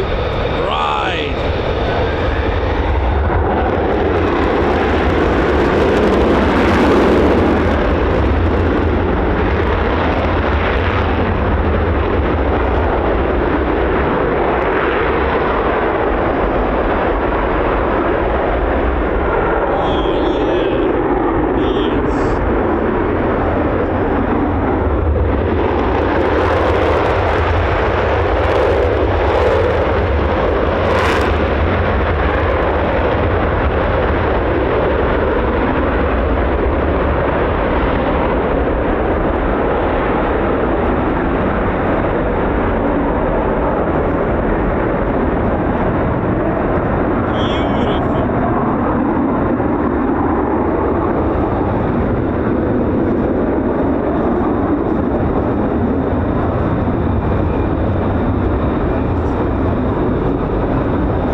Incredible turnout there.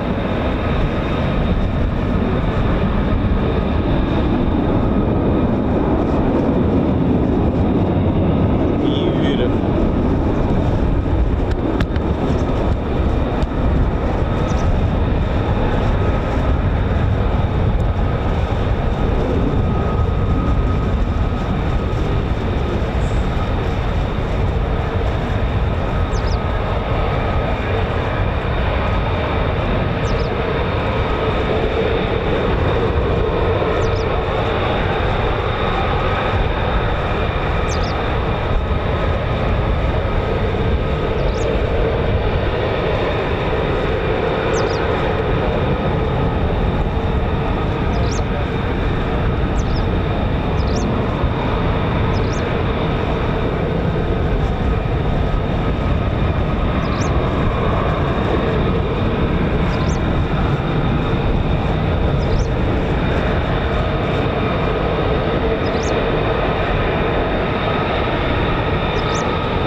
be. It's freezing, isn't it?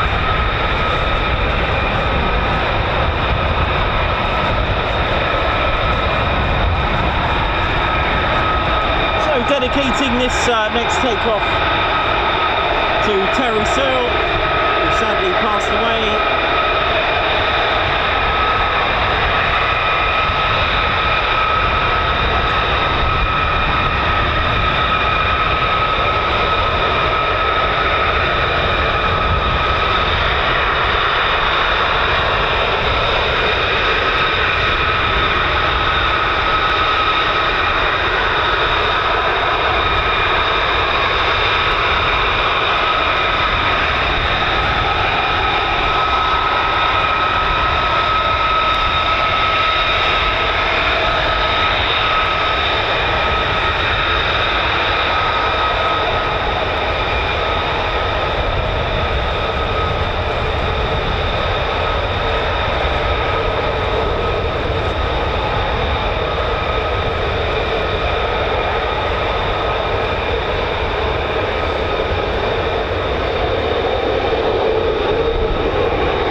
Ted's just going to go and say hello, do some guard marches while we can.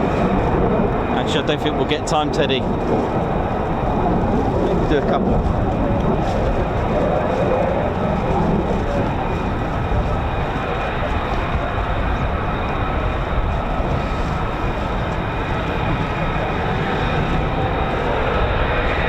No, I don't think we will, Ted. It's here now, mate. Oh well, we'll do them in a bit, alright.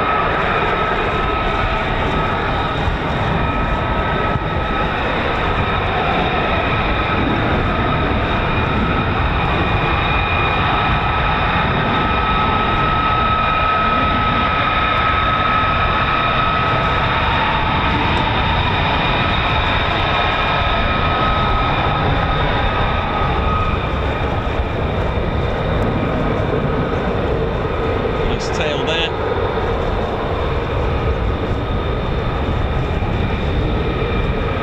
Got the 48th Operations Group.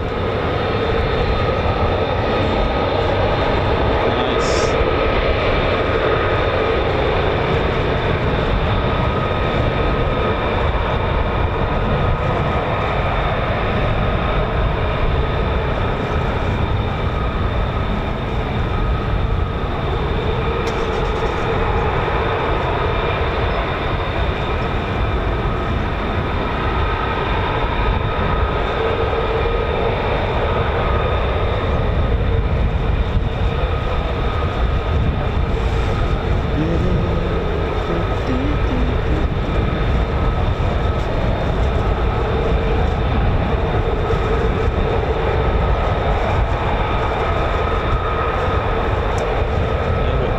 Ted and I will do, we'll catch a couple more departures and pack up before the rain comes. There is some emotion on its way. And, Ted and I need to go away and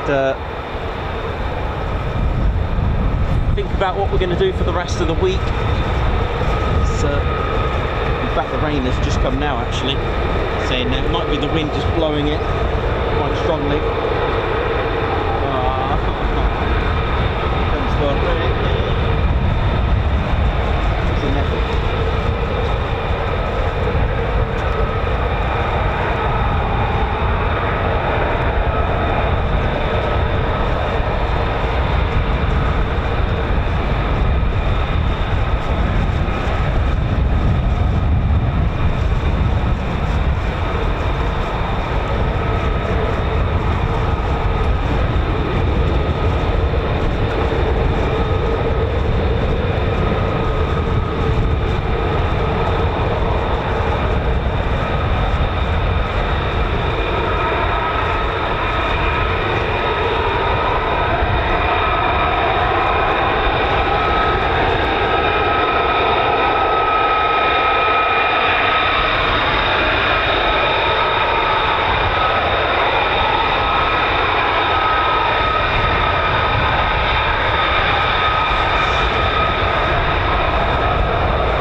That it was not coming until about an hour, but it could be the strong winds just blowing it from far, far, far away. So that could be the case. So we're going to finish up after these two. Get a couple of the guards marches in before we go, of course, naturally.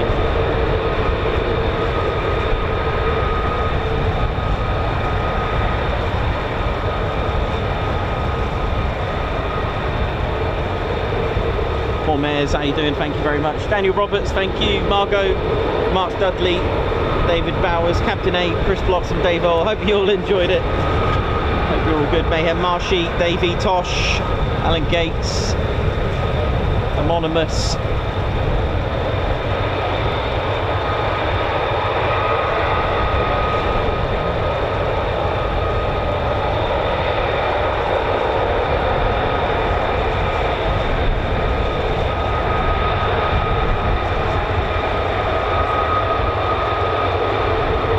Duke, how you doing? Thank you very much. Yeah, so it's one of those things. Today was for everyone that was here, it was an absolute true form today in proper plane spotting style.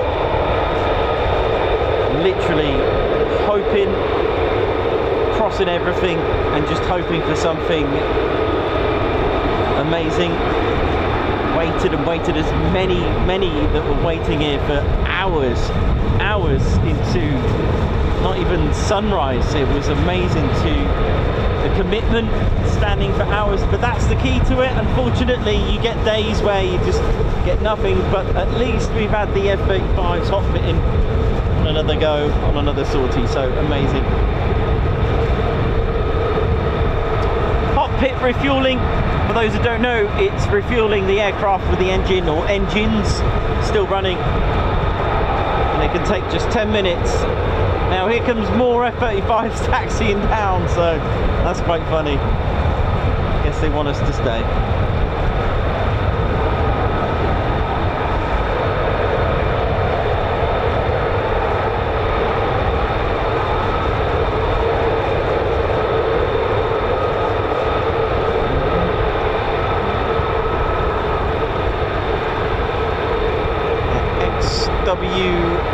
Oh yeah, X-Wing Nuts. How you doing? Hope you're good. Richard, Paul, Robert Goff.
there's even more coming.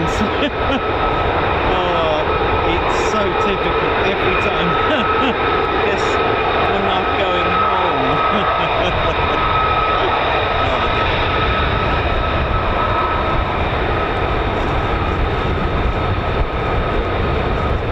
It's starting to rain quite heavy drops. Not a lot of it, but heavy.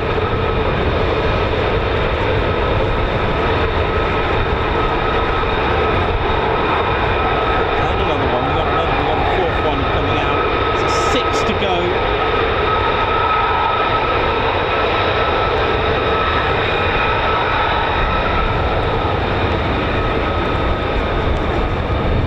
have to put the good old rain cover on. Well, it's now, I'd say 52 days of rain we've had here in England. Non-stop. I feel victimised.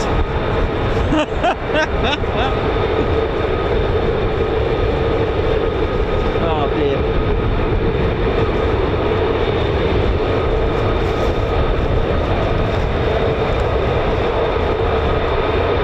It has just been ridiculous weather, really.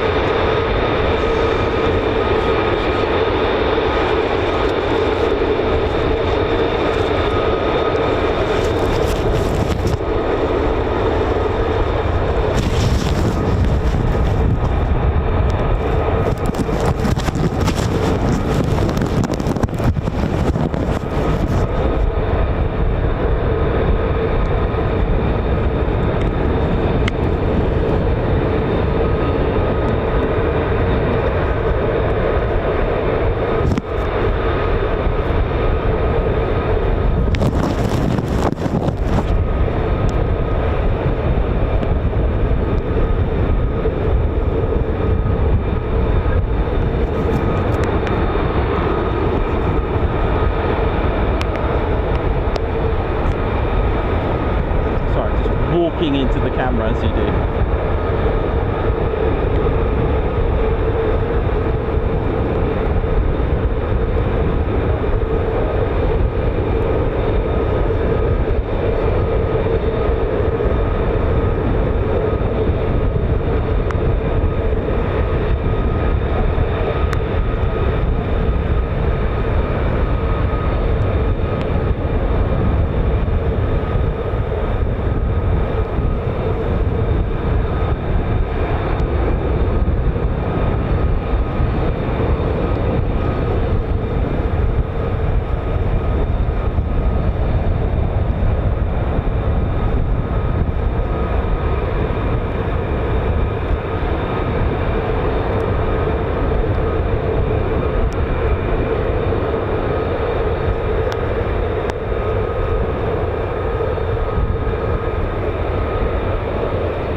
guards marches before we finish up.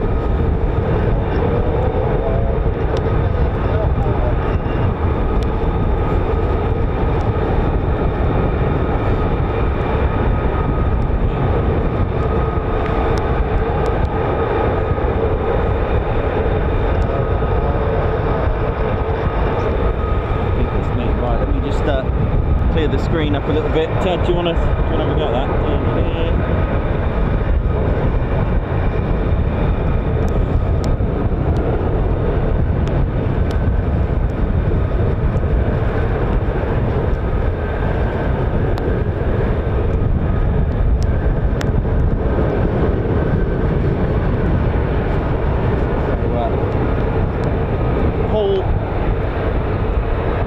Paul Prog Marriott, thank you very much. Guards March, thank you very much for 33 months membership. Hi Nikos, Ted Mods and everyone from Thailand. John, member for 2 months. 3107-2000, Guards March. Another amazing stream, thanks so much for standing in the weather to give us the views. No one else gets these shots like these, thank you so much. And thank you, Guards March. Paul Mayers, thanks for the super chat. Guards March to you. Spicy Wedges, 8 months membership. Love being a TCS member. Love the channel. Guards March. Gary Inch, thanks for the super. Sue Arthur with 29 months membership. Guards March, thank you so much. Alan Q, Guards March, thanks for the super. Reese, Ket, high five. Welcome to the Ted Coningsby Squadron. Paul Electronics, 17 months membership, thank you very much. Guards March, I'm still enjoying the channel. Thanks very much. Nikos for a wonderful channel. Sean Oliver as well, thank you very much for 16 months membership. 16 months gone so quick. Oh man, thank you. Josh Bryce, 19 months. Thank you so much. Thank you for the 19 months of great community. Flying Duke with 9 months. Thank you. Love the channel and the TCS. Looking forward to putting all the faces to names at the Ted's Party 2026. Oh, here we go.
had nothing.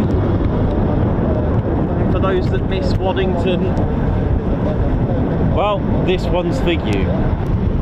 Here we go. Take it away. Break it down. Here we go. I've had to put Ted's flag down for a bit because it's literally, we are almost taking off here. Philip GJC Guards March, thanks for your 7-month membership. Guards March, good day all.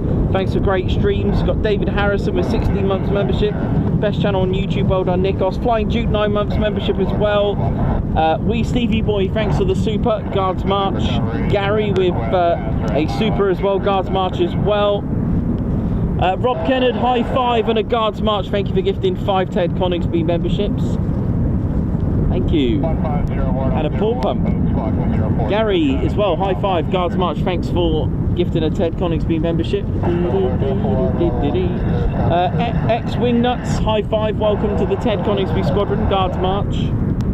D-Max Overland with 25 months membership, oi oi everyone, have an awesome day. And you too, Colin, member for 17 months, just seen I've another milestone, they've soon come round, so I'll have my green badge, oi oi everyone, thank you very much. Roy Powell, congratulations Roy with 2 years of Ted Coningsby membership as a posh officer, always great viewing, thank you very much. Roy Powell, thank you very much for the super. Help with the fuel Nikos, thank you very much, appreciate that. Margot, thanks a lot for the super. Guards March. Dylan Cobb, hello Nikos, I have been watching Dragon 1 practicing his display at TED HQ today. Guns up, Guards March, thank you very much for the super. Paul L 2025, get a brew, I will do, don't you worry about that. Guards March to you, thanks for the super. Paul L with 7 months membership, just brilliant, thanks Nikos and Ted.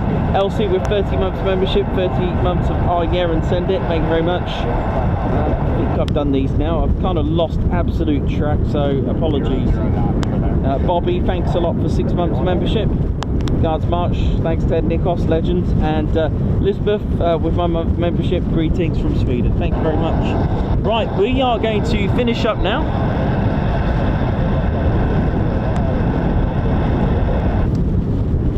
That's Ted and I done. Oh goodness me, it is pretty rough out here now. So Ted and I are going to be done now. We are completed. We are completed with my new, like, you know, almost like blow dry, you know, Rick Astley style. This is Wham or something, I don't know. Never gonna give you up.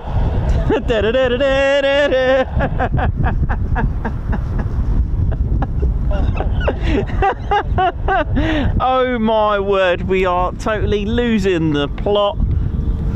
And yeah, that'll do on that note. Good old Rick Astley getting a mention there. Well done, the letter to the man. But he'll never give you up, you know. Anyway, thank you so much everyone for a funny day. It's been hilarious. My name's Nikos, and I hope you've enjoyed it. 48 Fighter Wing, thank you very much for owning the skies. Right, ladies, gents, teddy bears, thank you so much, and a salute to all of you, our fans and viewers. Thank you so much. Right, I've been your cameraman and windswept commentator. This is Squadron Leader Ted Coningsby. You've been watching the Ted Coningsby channel live here at RAF Lakenheath. So we're about to rock on to the break of night. See you soon. Wish you well. See ya.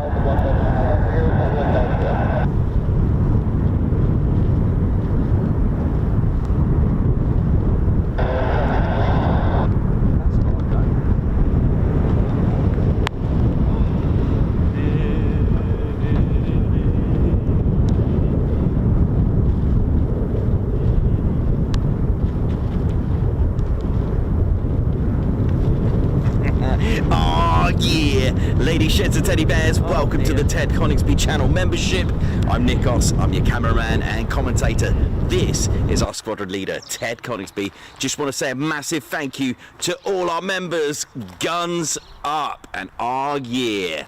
Take it away, Ted. Ladies, gents and teddy bears, we want to say a massive thank you to all of our subscribers for getting us to where we are today. We have gone all over the country, from as far as Lossiemouth to Bryce Norton, and military areas such as air weapons ranges, low flying areas, heritage centres and special flights for TED 2. We cannot do this without your support, and your support will be rewarded. You can now join the Ted Coningsby Squadron and help fund the channel to get us around the country and provide us with the funds for equipment to bring you better content too. We have 3 levels of membership to suit everyone. With your membership, you'll get access to members only videos, photos, posts, unlock special Ted Coningsby YouTube emojis and loyalty badges, as well as being able to access our exclusive members only Discord server. All membership levels reward you with discounts to our online store. Our top level Fighter Squadron was inspired by many of our fans who supported the channel massively. This is more of a personal experience with me and Ted, giving you exclusive live streams and content from behind the scenes photos, special info and updates, as well as a free Ted Coningsby Fighter Squadron patch for joining. Whichever membership level suits you, we want to say a massive thank you for choosing to join the Ted Coningsby Squadron. Ah, yeah.